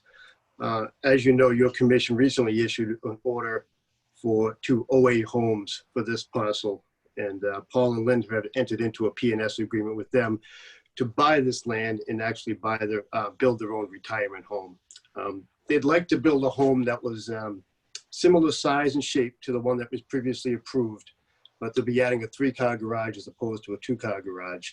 And I think the plan reflects more of a realistic layout than the previous one. As you folks, I'm sure, are aware of, 9 Plain Street was a previously disturbed lot. Had a house, single detached garage, a gravel driveway. It contains both riverfront from the Charles River and a 100-foot buffer zone from an isolated wetland located just off the back of the parcel. And the proposed structure that we're now asking to put on the Bellingham portion is about 1,000 square foot footprint between house and drive. And that equals the 1,000 square feet that was previously occupied by the house that was on that lot. So we're looking to keep that structure area the same as before. And being that the lot was previously disturbed, used to all be, as I said, lawn and house and driveway. Our thoughts are when we go through if we would submit a new NOI, we'd go through the process and still most likely end up with a similar, if not exact, special requirements for an order of conditions.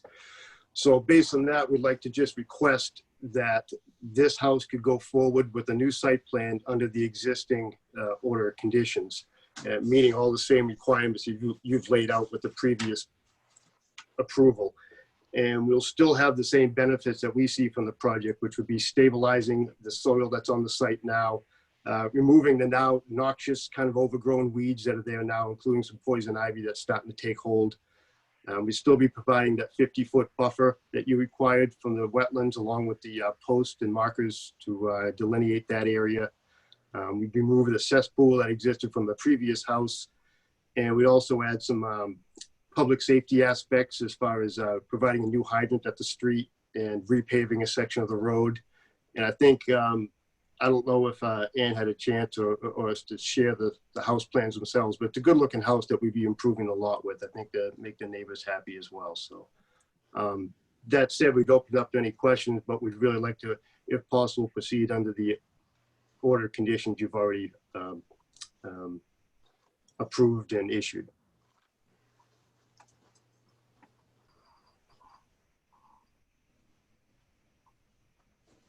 Well, it's relatively straightforward.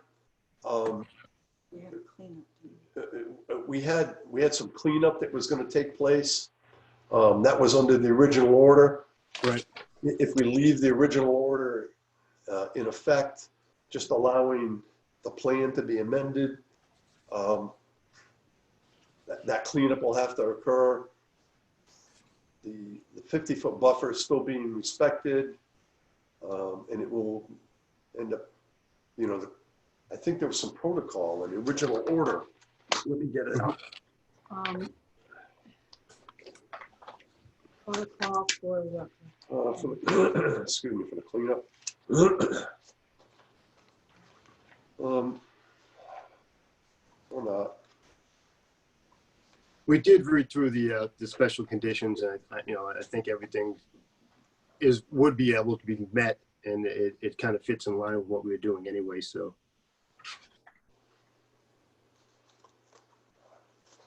There was just one comment I want to make, Jeff. I noticed on when you superimpose the new design onto this plan, it's hard to see that there are supposed to be some posts with badges. I had to look to really find it, so we want to make sure that that's going to happen. I think. And that is a part, obviously, of the special conditions. It's and obviously we would definitely be following that. I think when it came to building the house, we'd have the flags relocated via survey if they're not there now. And obviously, if any agent wanted to come out to inspect those before we set the post, that would be, more than acceptable. Okay, that's good. Okay.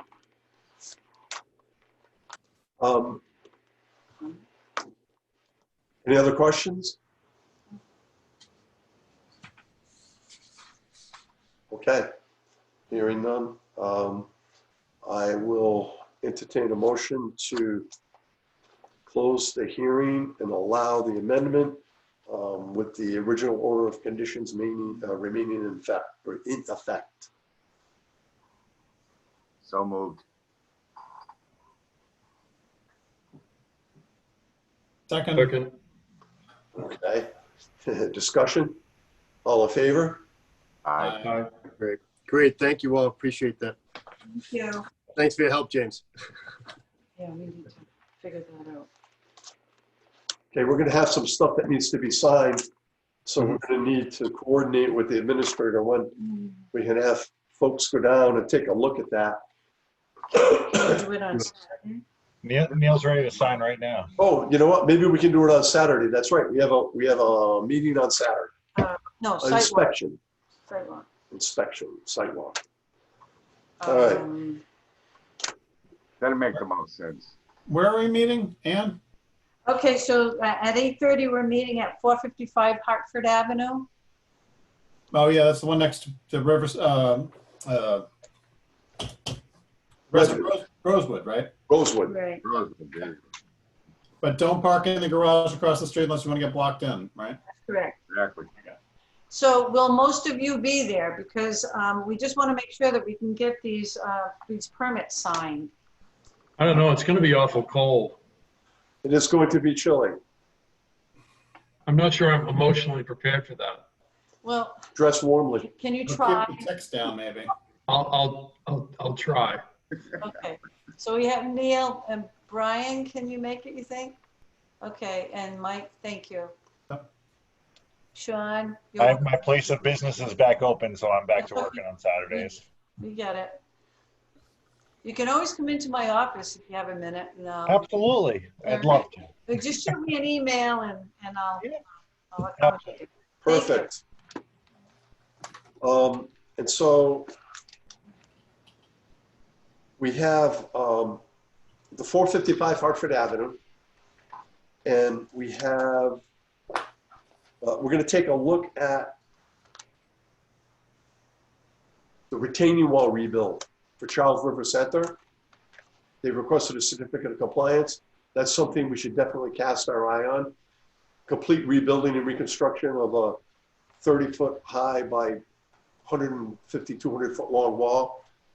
We want to look at that. And then we have Hartford Village 2, affectionately known as the chicken coops. They're requesting a certificate of compliance as well. So those are the 3 walks we have for Saturday. So All Neil, north end of town, how nice. they are in the north end of town. We're taking into consideration our vice chairman. And so Neil, break out the LL Bean gear. It's going to be cold. Yeah. I don't think he heard you. No, I heard you. Okay. He ignored me. I wasn't taking the bait. Okay. All right. I have a quick question. Ann, do you have a second? You sent us a, trying to get it up here in a second, the buffer restoration information from GZA. Yes. Was that to act on or just for our general information? I just wanted, that's for your information to see that the work was progressing there. So their buffer restoring, my first thought was, does this mean that they're getting approval from the town? Okay, so are you talking about the Maple Street site, Mike? Yeah. Okay, so that was part of their order, as you recall. The plans of record, we had updated the wetland line, and Right. they were now into the 25-foot no disturb. So part of the order was to reestablish that 25-foot no disturb buffer zone. And it had to be done before the end of October of this year. So I sent that out to you so that you could see that that was taking place.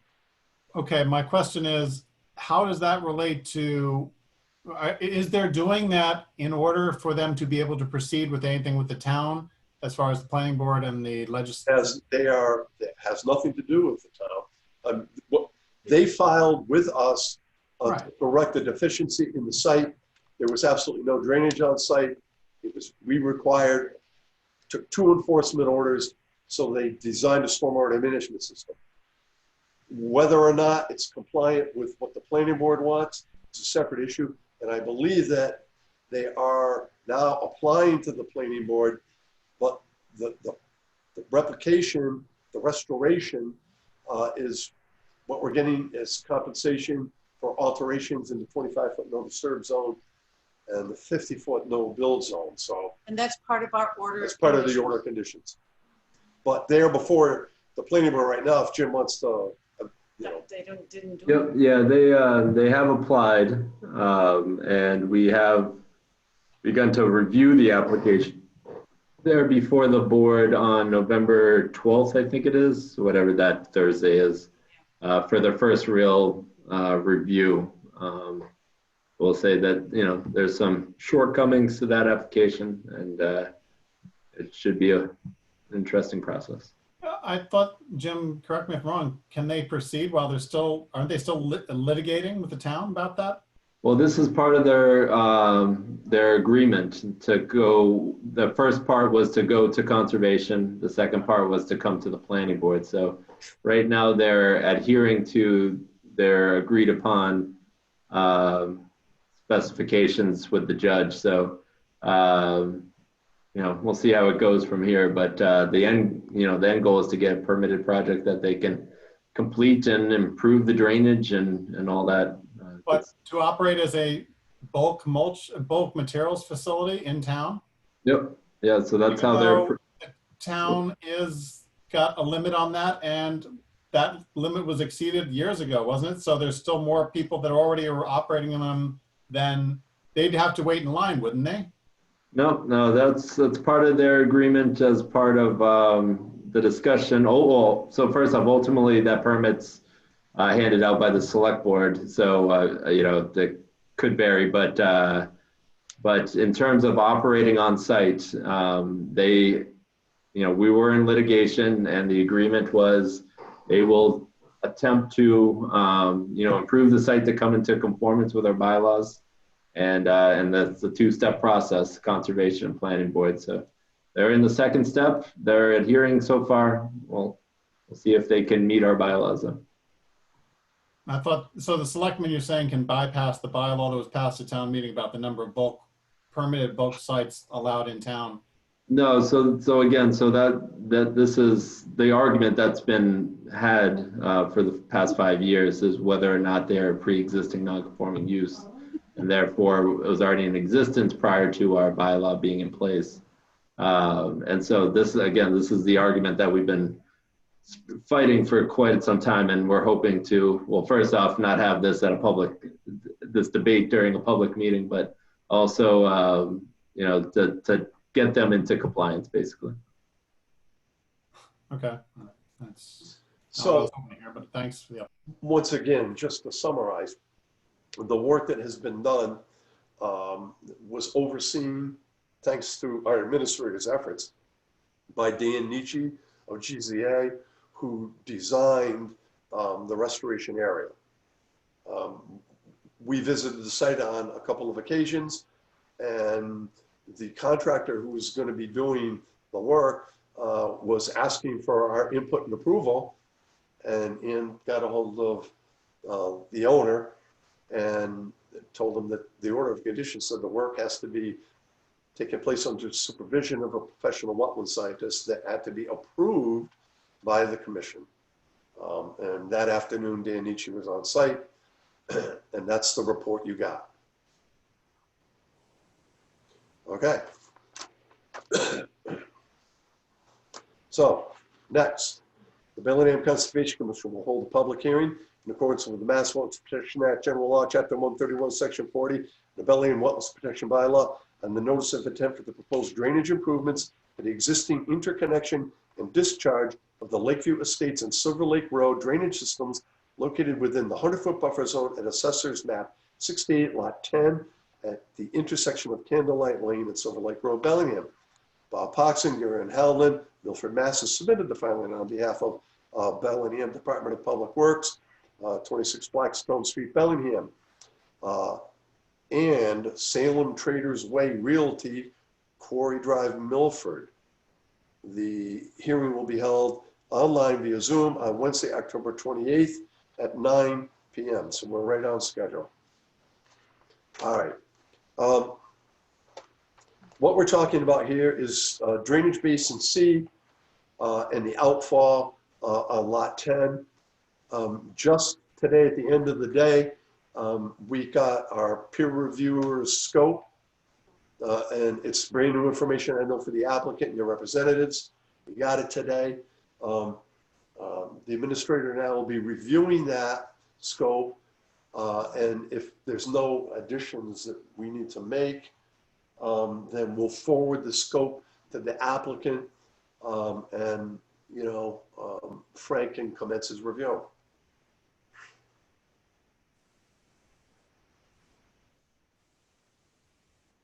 That sounds good. Yeah, okay, Liz is unmuted.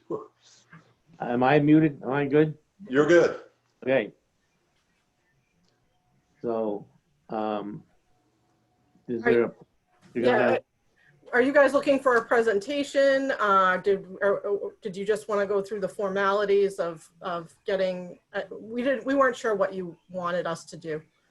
we know there's no file number issued yet, so. No, and so that's, we understand that, and again, you'll be getting Frank's scope.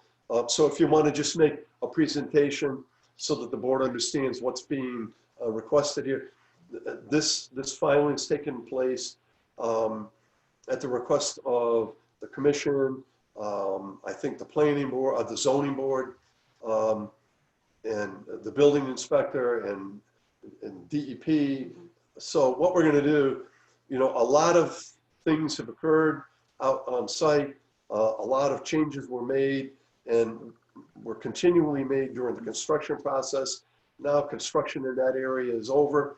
We've had some incidences, and we feel that, and the applicant has agreed to provide all the information we need to do a thorough review so that when the town ultimately accepts this utility, we won't have a situation where we have unnecessary discharges into Silver Lake or neighbors being flooded or whatever. So this will be a comprehensive review of the site as it is today with all available calculations and statistical data. And Okay,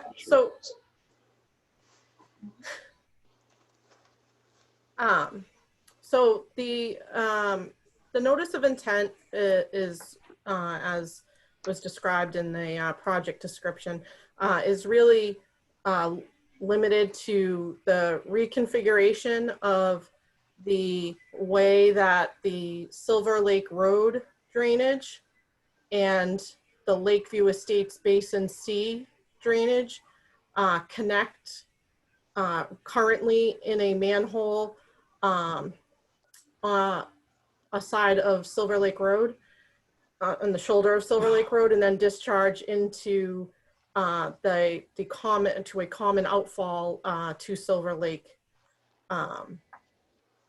And we also included, as we had discussed, I had discussed with the commission quite some time ago, that one of the things that we wanted to do to improve the outfall, the swale that goes to Silver Lake, was one of the things that we noticed as when we did the as-built was the grade of the swale wasn't as consistent from one side to the other as we would have liked.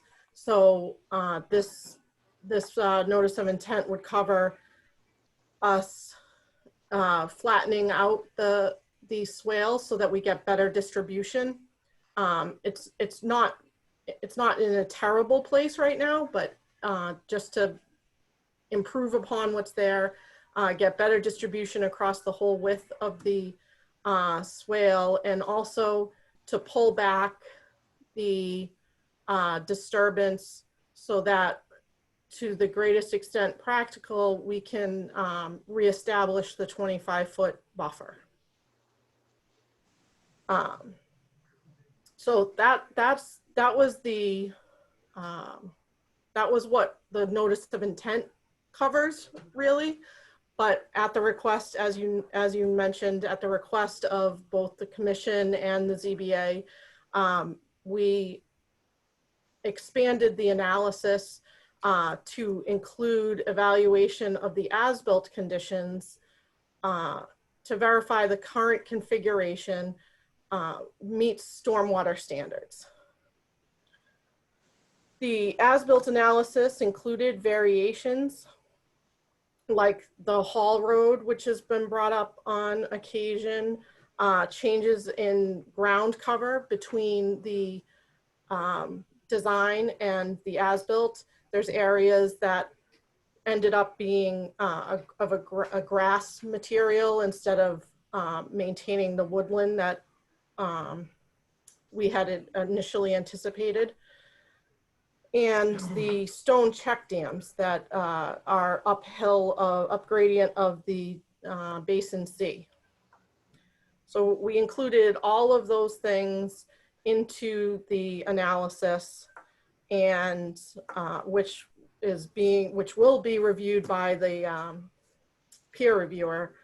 And we believe that analysis verifies that the variations in from design to construction have not impacted the function of the stormwater system. That it functions within or functions in accordance with stormwater regulations. Finally, we looked at the proposed modifications that I spoke about that this notice of intent covers. And because there were changes made previously and it was viewed as though those changes caused problems, that was the point of this notice of intent, was to make sure everybody was on board with the changes we were going to make before they got made. And we confirmed that they didn't, the analysis shows that the proposed changes do not negatively affect the stormwater system either. It's a relatively minor change, to be honest. The two stormwater systems connect at a manhole prior to going out to the head wall. And what we want to do is separate the two and have two separate discharges at the head wall. None of that is required to meet any of the stormwater standards. But as we did, as you may see in the report, we evaluated how that change affects stormwater, the function of the stormwater systems in storms greater than the 100-year storm. So the requirements are only to meet the stormwater standards up to the 100-year storm. We don't believe that these changes are going to affect the stormwater discharges in a 100-year storm, but in something with greater intensity than the 100-year storm, there are some efficiencies that are provided by this proposed change. So if there are any specific questions, I'm perfectly happy to try and answer them. No, I think we have an overview of what's being proposed. Like I said, we will review Frank's BSC's proposal, make sure it's going to address all the things that we wanted to have it address, and then we'll get that out to you and he can commence his review. Okay.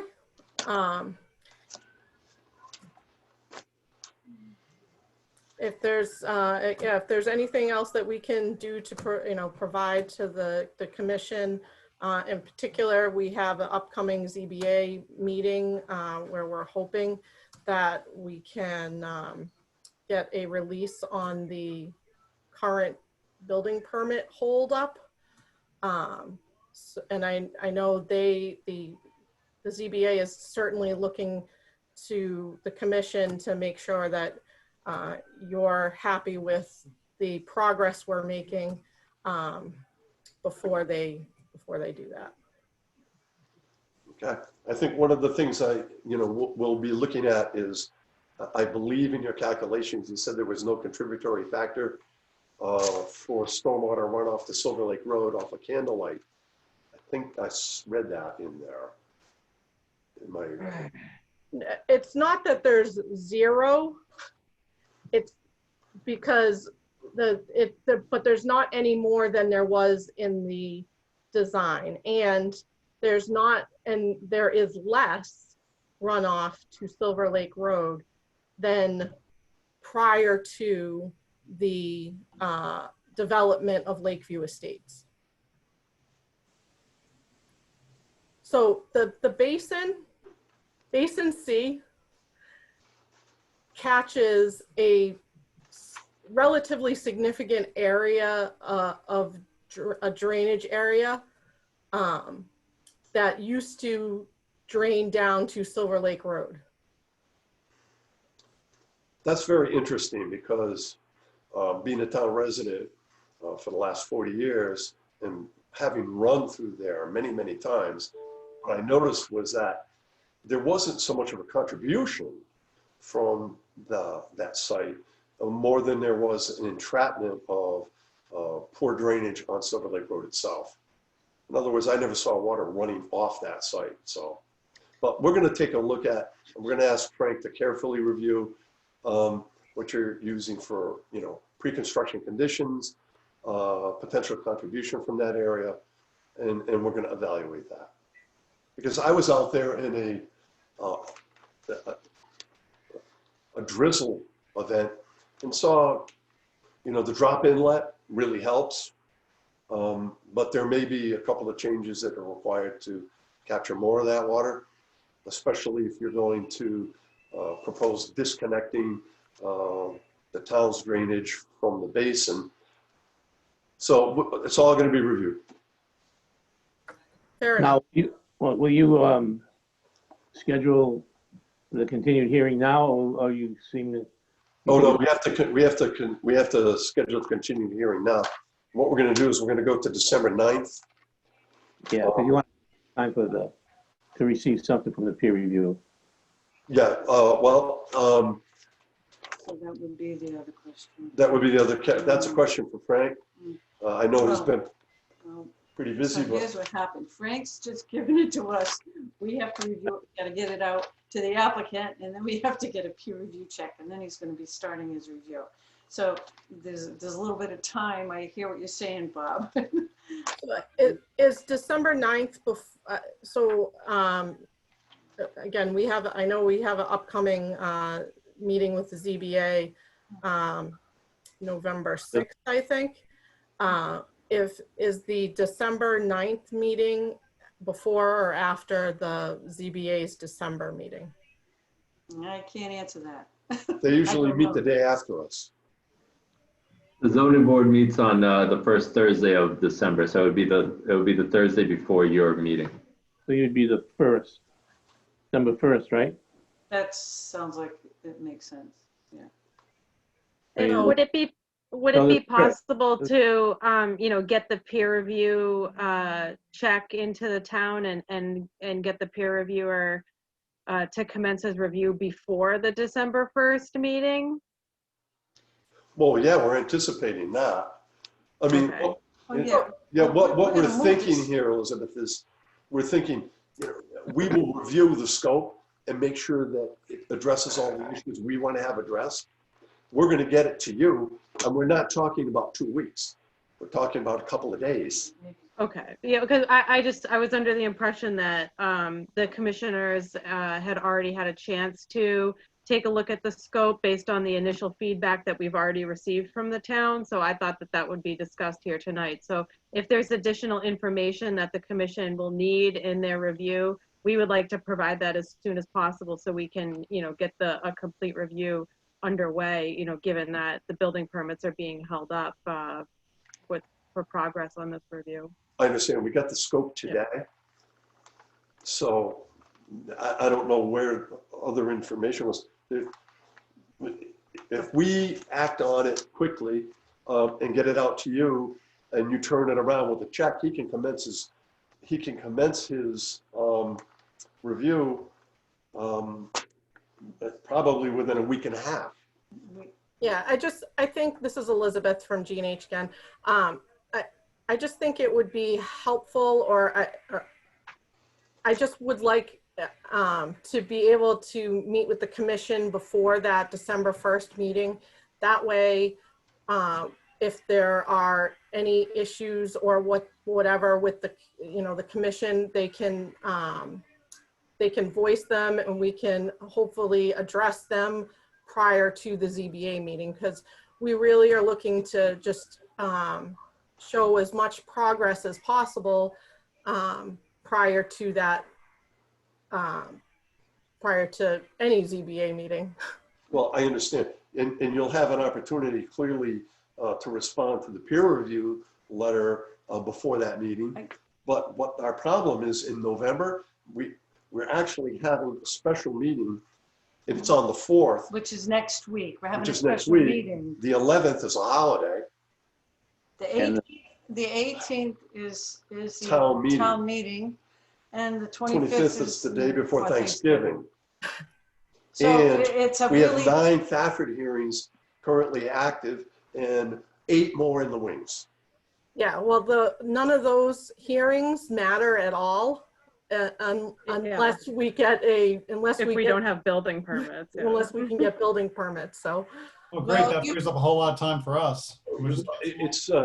It doesn't help our administrator when her desk is piled that high with applications. We'd love to get rid of them, but and we're working toward that end. so I don't know how we can accommodate you, even if we wanted to. We just have a problem with our scheduling here. right, you won't, if the only meeting you have before their December 1st meeting is next week, then obviously there's not much that we can do. And you know, it's we have been meeting diligently throughout this whole thing in an attempt to keep applications moving of all sorts. So I'm going to suggest that, you know, when you get the scope, you send in the check. We'll ask Frank to commence his review, and all things being equal, with any kind of luck, we're hoping that you'll be able to have an opportunity to respond to his questions before the 9th, and then we'll have a better idea of where we are. Thank you. The 9th is getting busy. So all our meetings are getting busy. So what night when can we put that on? We can't put it on then. Yeah. Oh yeah, we had it. All right, so here's what we'll do. We anticipated doing this, so we actually saved you the prime spot. So I'll entertain a motion from the commission to continue the hearing to the evening of December 9th at 7 o'clock. That's impressive. Yeah, that must be a schedule. You don't want to be on at 10 o'clock. There must.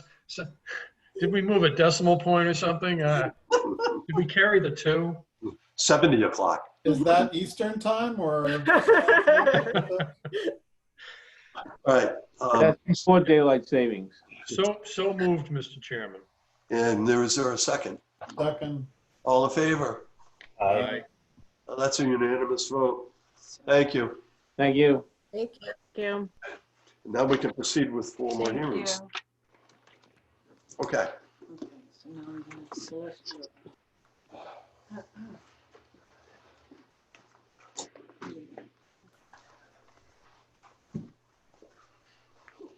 I'm going to drop off, folks, but I'll be talking to you all very soon. Take care and have a happy Halloween. Thank you, You Frank. You too, Frank. We'll be Add talking. Calvin Coolidge for us. Okay. You're going to be busy, Frank. I'm looking forward to it. Oh, okay. Right. Bye now. Bye.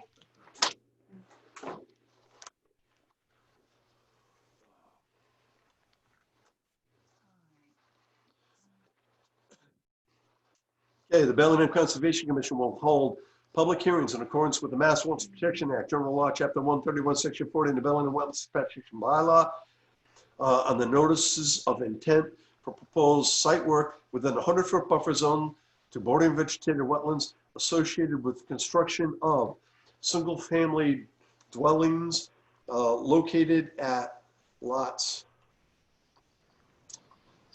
75A, 74A, 73A, and 72A Celestial Circle. John Federico, Gary and Helen Milford has submitted the filings on behalf of South Center Realty, Quarry Drive, Milford. The hearings will be held online via Zoom on Wednesday, October 28th at 9:15. We're close.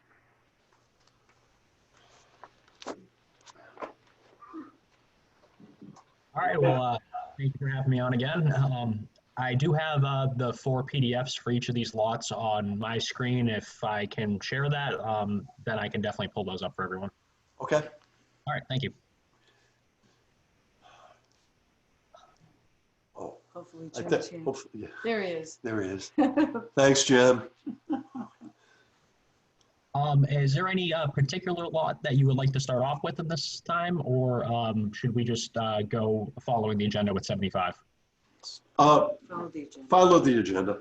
Sure thing.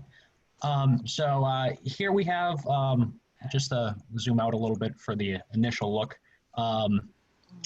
For lot 75 here, details very similar to the same details we have shown on lot 76, 9, 80, and 81 so far. As far as lot 75 goes, pretty straightforward for what we're proposing here. We do have the access easement for the rain gardens that is located along the northern property line for that site. We are going to be proposing a single-family house consistent with the other lots, and then grading is going to be at a 3-to-1 slope or less in any areas that we can.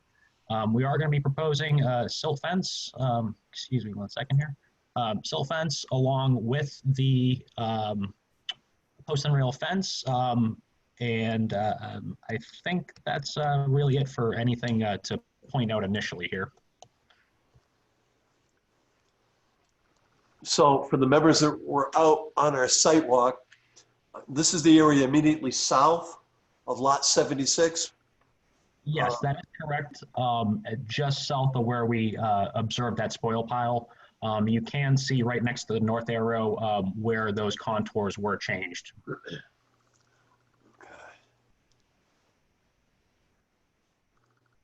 So it's grading in the buffer zone. We've got the perimeter drain, daylighting. Can you? Sure thing. Bear with me one moment here. Perimeter drain is located right here with the daylight occurring at this very end spot. Yep. And then our 100-foot buffer does run along this portion right here. Okay.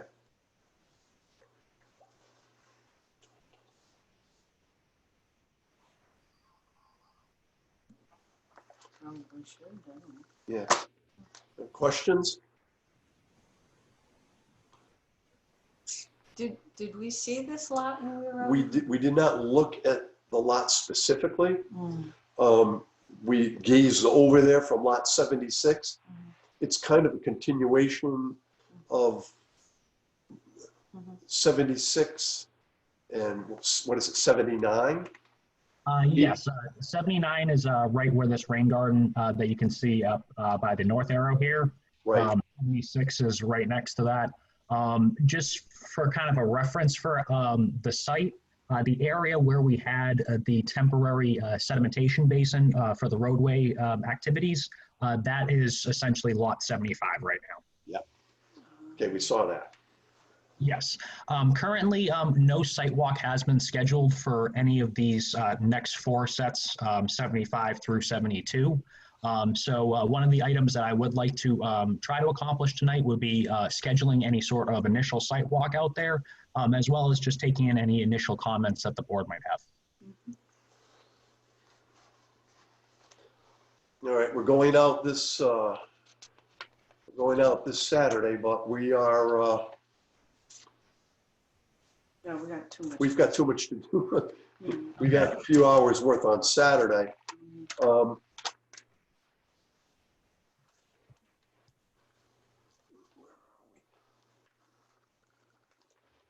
hate it when it's the last week of the year. Oh, here we go. Okay. So we are. We would have any time in November then, right? We could go out then.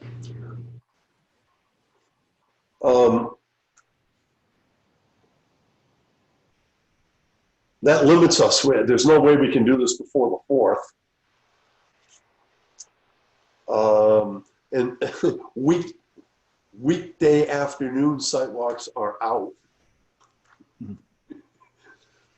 So Does anyone have a preference for a site walk on a Saturday in November? does the 7th look possible?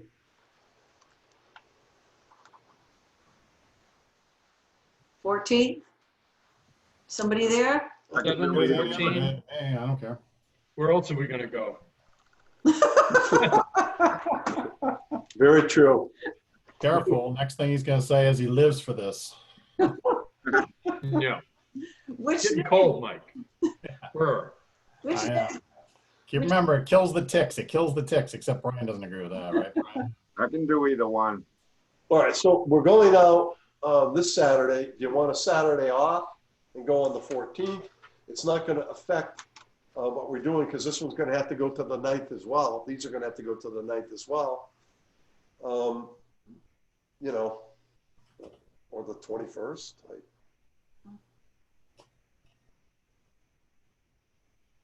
I don't want to work you guys to death. 14th is No. fine. Yeah, that's fine. 14th? Yeah, let's go for it. Great.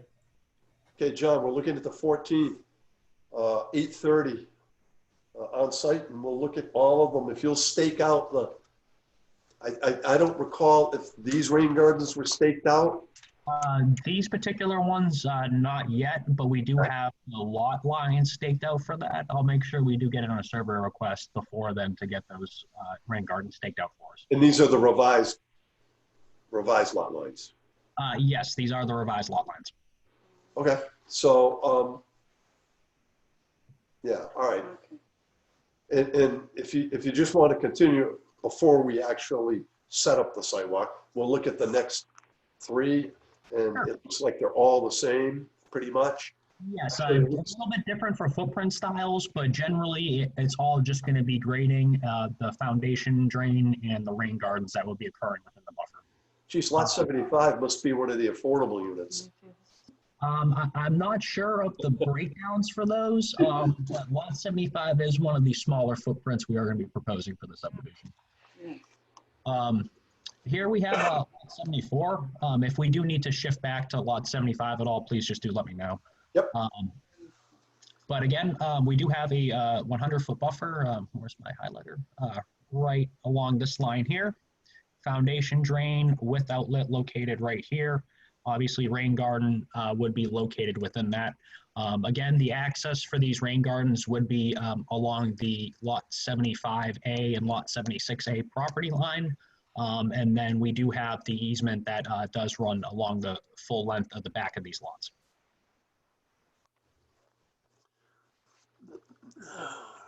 This looks a lot flatter. So It is a little bit flatter in terms of some of the grades. These lots are also seem to be a little bit on the longer side, so we are able to try to spread out some of those grades. Again, everything is being proposed at a 3-to-1 or less slope for it, and we did try to minimize any impacts as much as possible.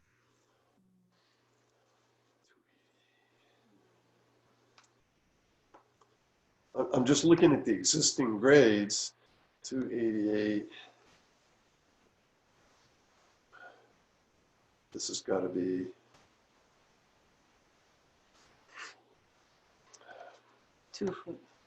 Two-foot contours?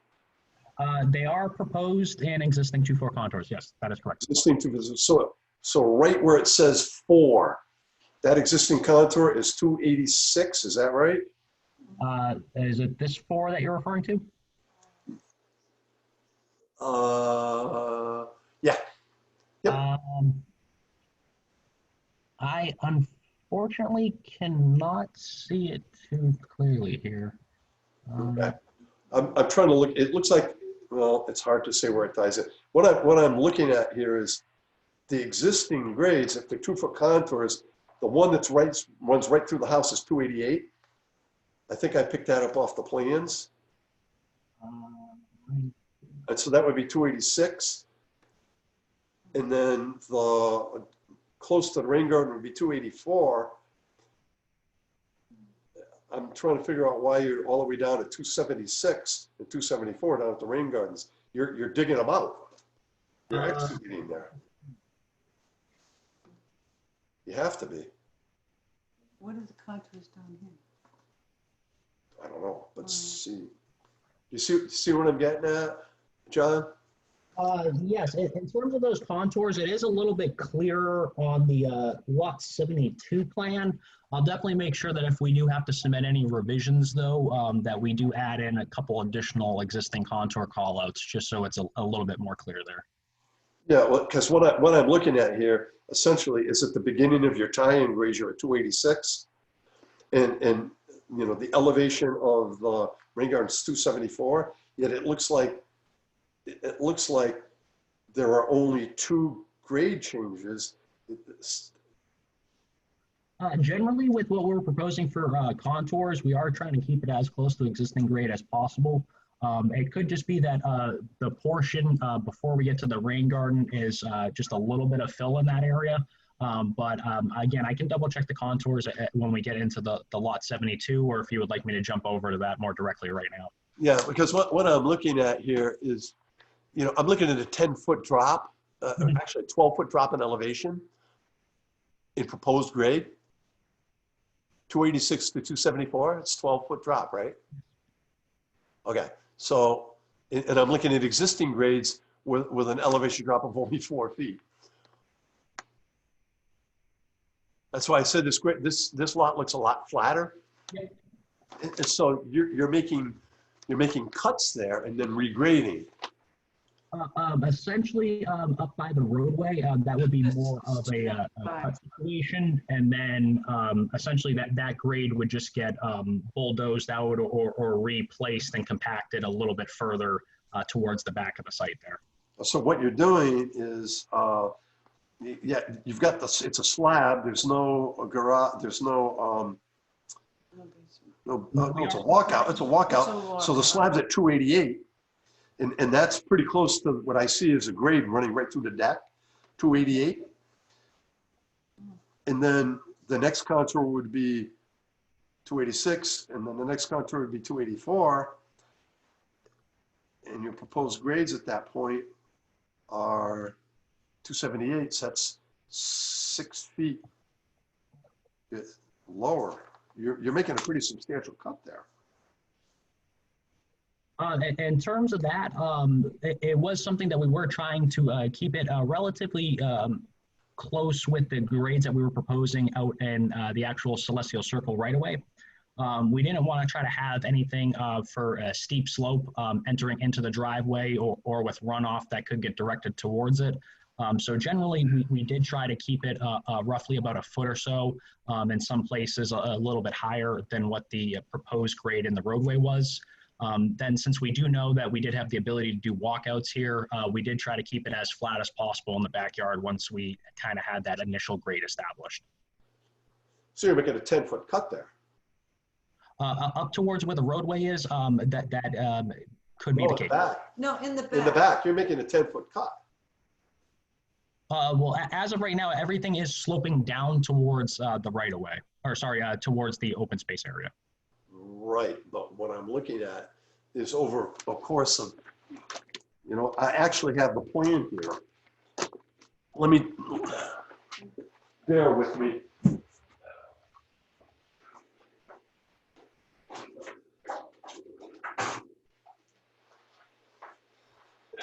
Is it a 40 scale? This plan is 20 scale. 20 scale, okay. And I am seeing right up here, it looks to be about a 280 contour in this spot. So that would make it 280 in this area right here.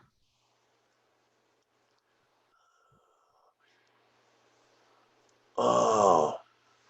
What are we missing? What are we missing? Something's funny with this. Because you're filling there to 292. That's a 12-foot fill. Yes.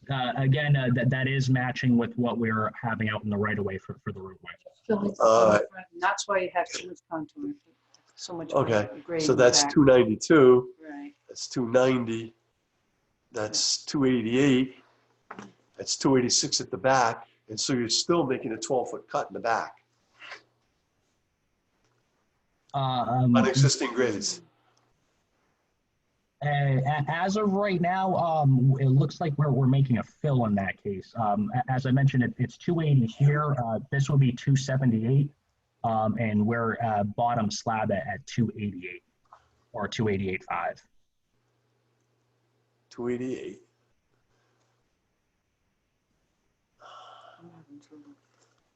No, all right, 280. Yeah. All right. We'll bring the plan out in the field and take a look at that. Yep, and I'll definitely make sure I do have a couple extra copies with me as well, if, in case anybody needs that. Yep.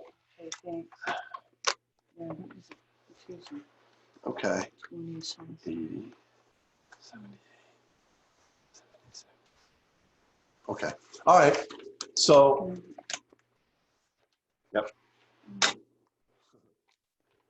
We got paper to put away. It's all right. All right. So that's 274. Yep. Yep. 273. For lot 73A, again, same details and notes that we're proposing there. And then with this one here, we do have our 100-foot buffer located right here. We do have foundation drain outlet located here, and then the rain garden proposed there for our work within the buffer. Okay.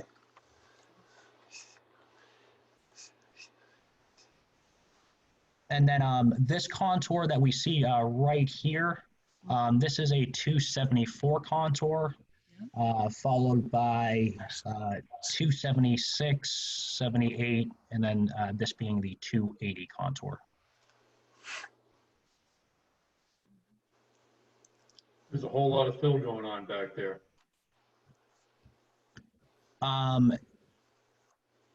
And in terms of the fill portion, again, that was something that we are trying to keep relative with what we have for our grades out in the roadway.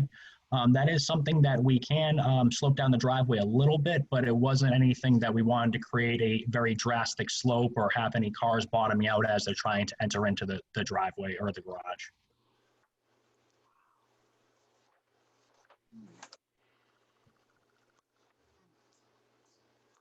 Okay. All right, we'll take a look at existing conditions and we'll have the plans with us. Mm-hmm. We're going to ask that you stake out rain gardens. And if the sediment erosion control is at, I know, we're going to get to 72. Sediment erosion control is at the property line. And if you would just locate the backs of the houses, sure. The corners of the houses. And then we'll, yeah, okay. And then we can look at 72 right there. It looks like there's even less impact to the buffer zone. Yes, 72 just has a very small portion right through here. Okay.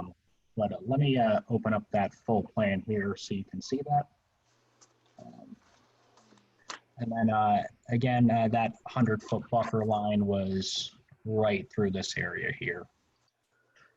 So in terms of the impacts for this particular lot, it's just minor grading activities in the rain garden itself. Okay.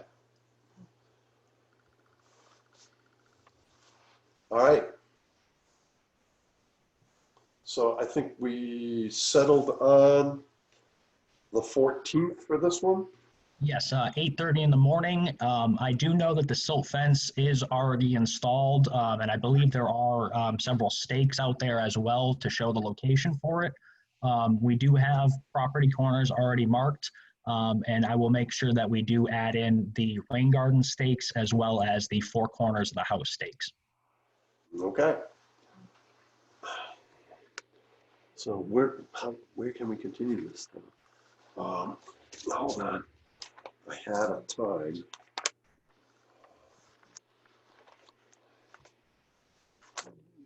Oh yeah, what a mess. I'm having a hard time figuring this out. December 9th, I think.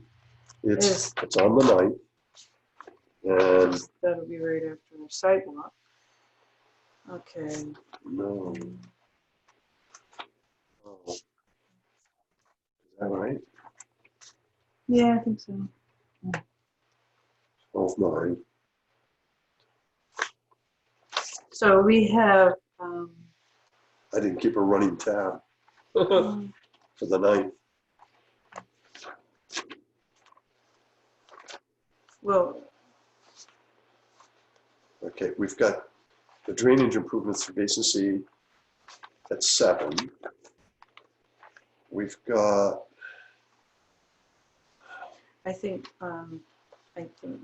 these were going to be continued to 7:30 on the 9th.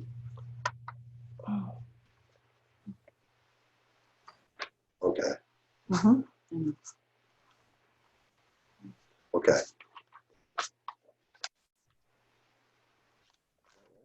Yep. Yep. You sure? Mm-hmm. Okay. That's what I heard.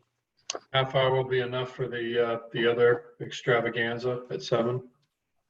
Well, if it isn't, we'll make an adjustment on the fly. Well, they said these lots were unnecessary anyway, right?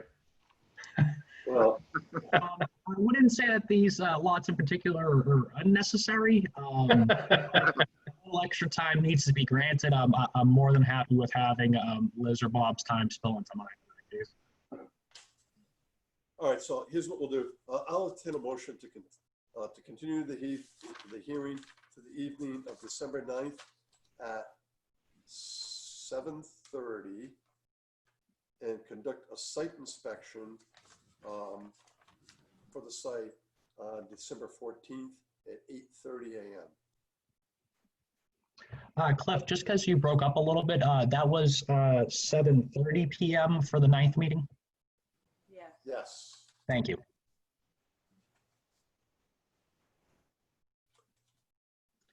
All right, great. In that case there, I'll definitely make sure that I do have a couple of extra copies, full size of the plans brought to that site walk. And if there is anything else that you would need beforehand, please just do let me know and we'll make sure we coordinate accordingly. Okay.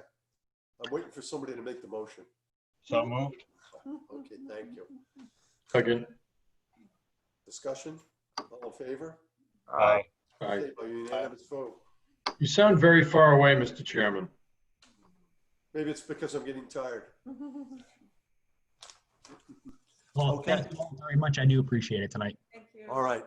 Thank you. Good night. Good night. I think that's it. We're going out on this Saturday, and we're going to be looking at 455 Hartford Avenue, and what's happened here. This is the area where the cutting occurred.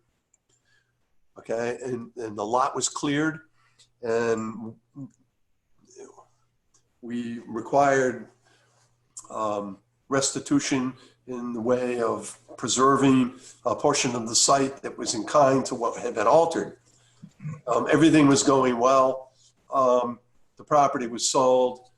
A request was made for a certificate of compliance, but one of the conditions in the order was that the plan of record showing the areas preserved be recorded, and it had not been recorded. We went out in the field to see if the bounds had been marked with our badges. They had not been marked. So subsequent to that, administrator got a phone call, and it appears that someone from Goddard went out and moved the stakes with the bounds for the buffer zone that we believe were surveyed. So there's some confusion. We're going out there, and Mark Arnold from Goddard will meet us. He's going to make the case that the stakes were improperly located, but as far as we know, they were located by survey. I don't know that for sure. We don't, I don't know that they were ever surveyed. However, there were stakes out there that had G&H 25-foot no disturb zone. No, it just said no disturb zone. No disturb zone. But they were from G&H. I know they were. And the poles, the stakes were there. The poles had been removed. The holes in the ground were still there, but the stakes were the poles were in a different place. So we're going to have a plan with us. I don't want to get involved in whether or not the wetland flags have been moved or changed. I think what we may do is we may measure. Has anyone got 100-foot tape? I have a tape and I have a wheel. Yeah, it's kind of rough to keep contact with the ground though. I'll bring the tape. I have That'd be that awesome. laser measurer too. Oh, Well, you fancy. know, It might be better if it's not sunny out. It'd be fine, probably. yeah, there's some vegetation though. It may be difficult to get all the way through. What I'm contemplating, and I'm letting you know before we get there, there's a property boundary to the east, and there was a measurement on the plan from that property boundary to where the no disturb zone was going to be. That gives us a fixed point. So I was going to try to work on that and see, you know. I'm sure between everything we can figure it out. We'll figure it out. We have. But that's, I just wanted to mention that to you guys. So, okay.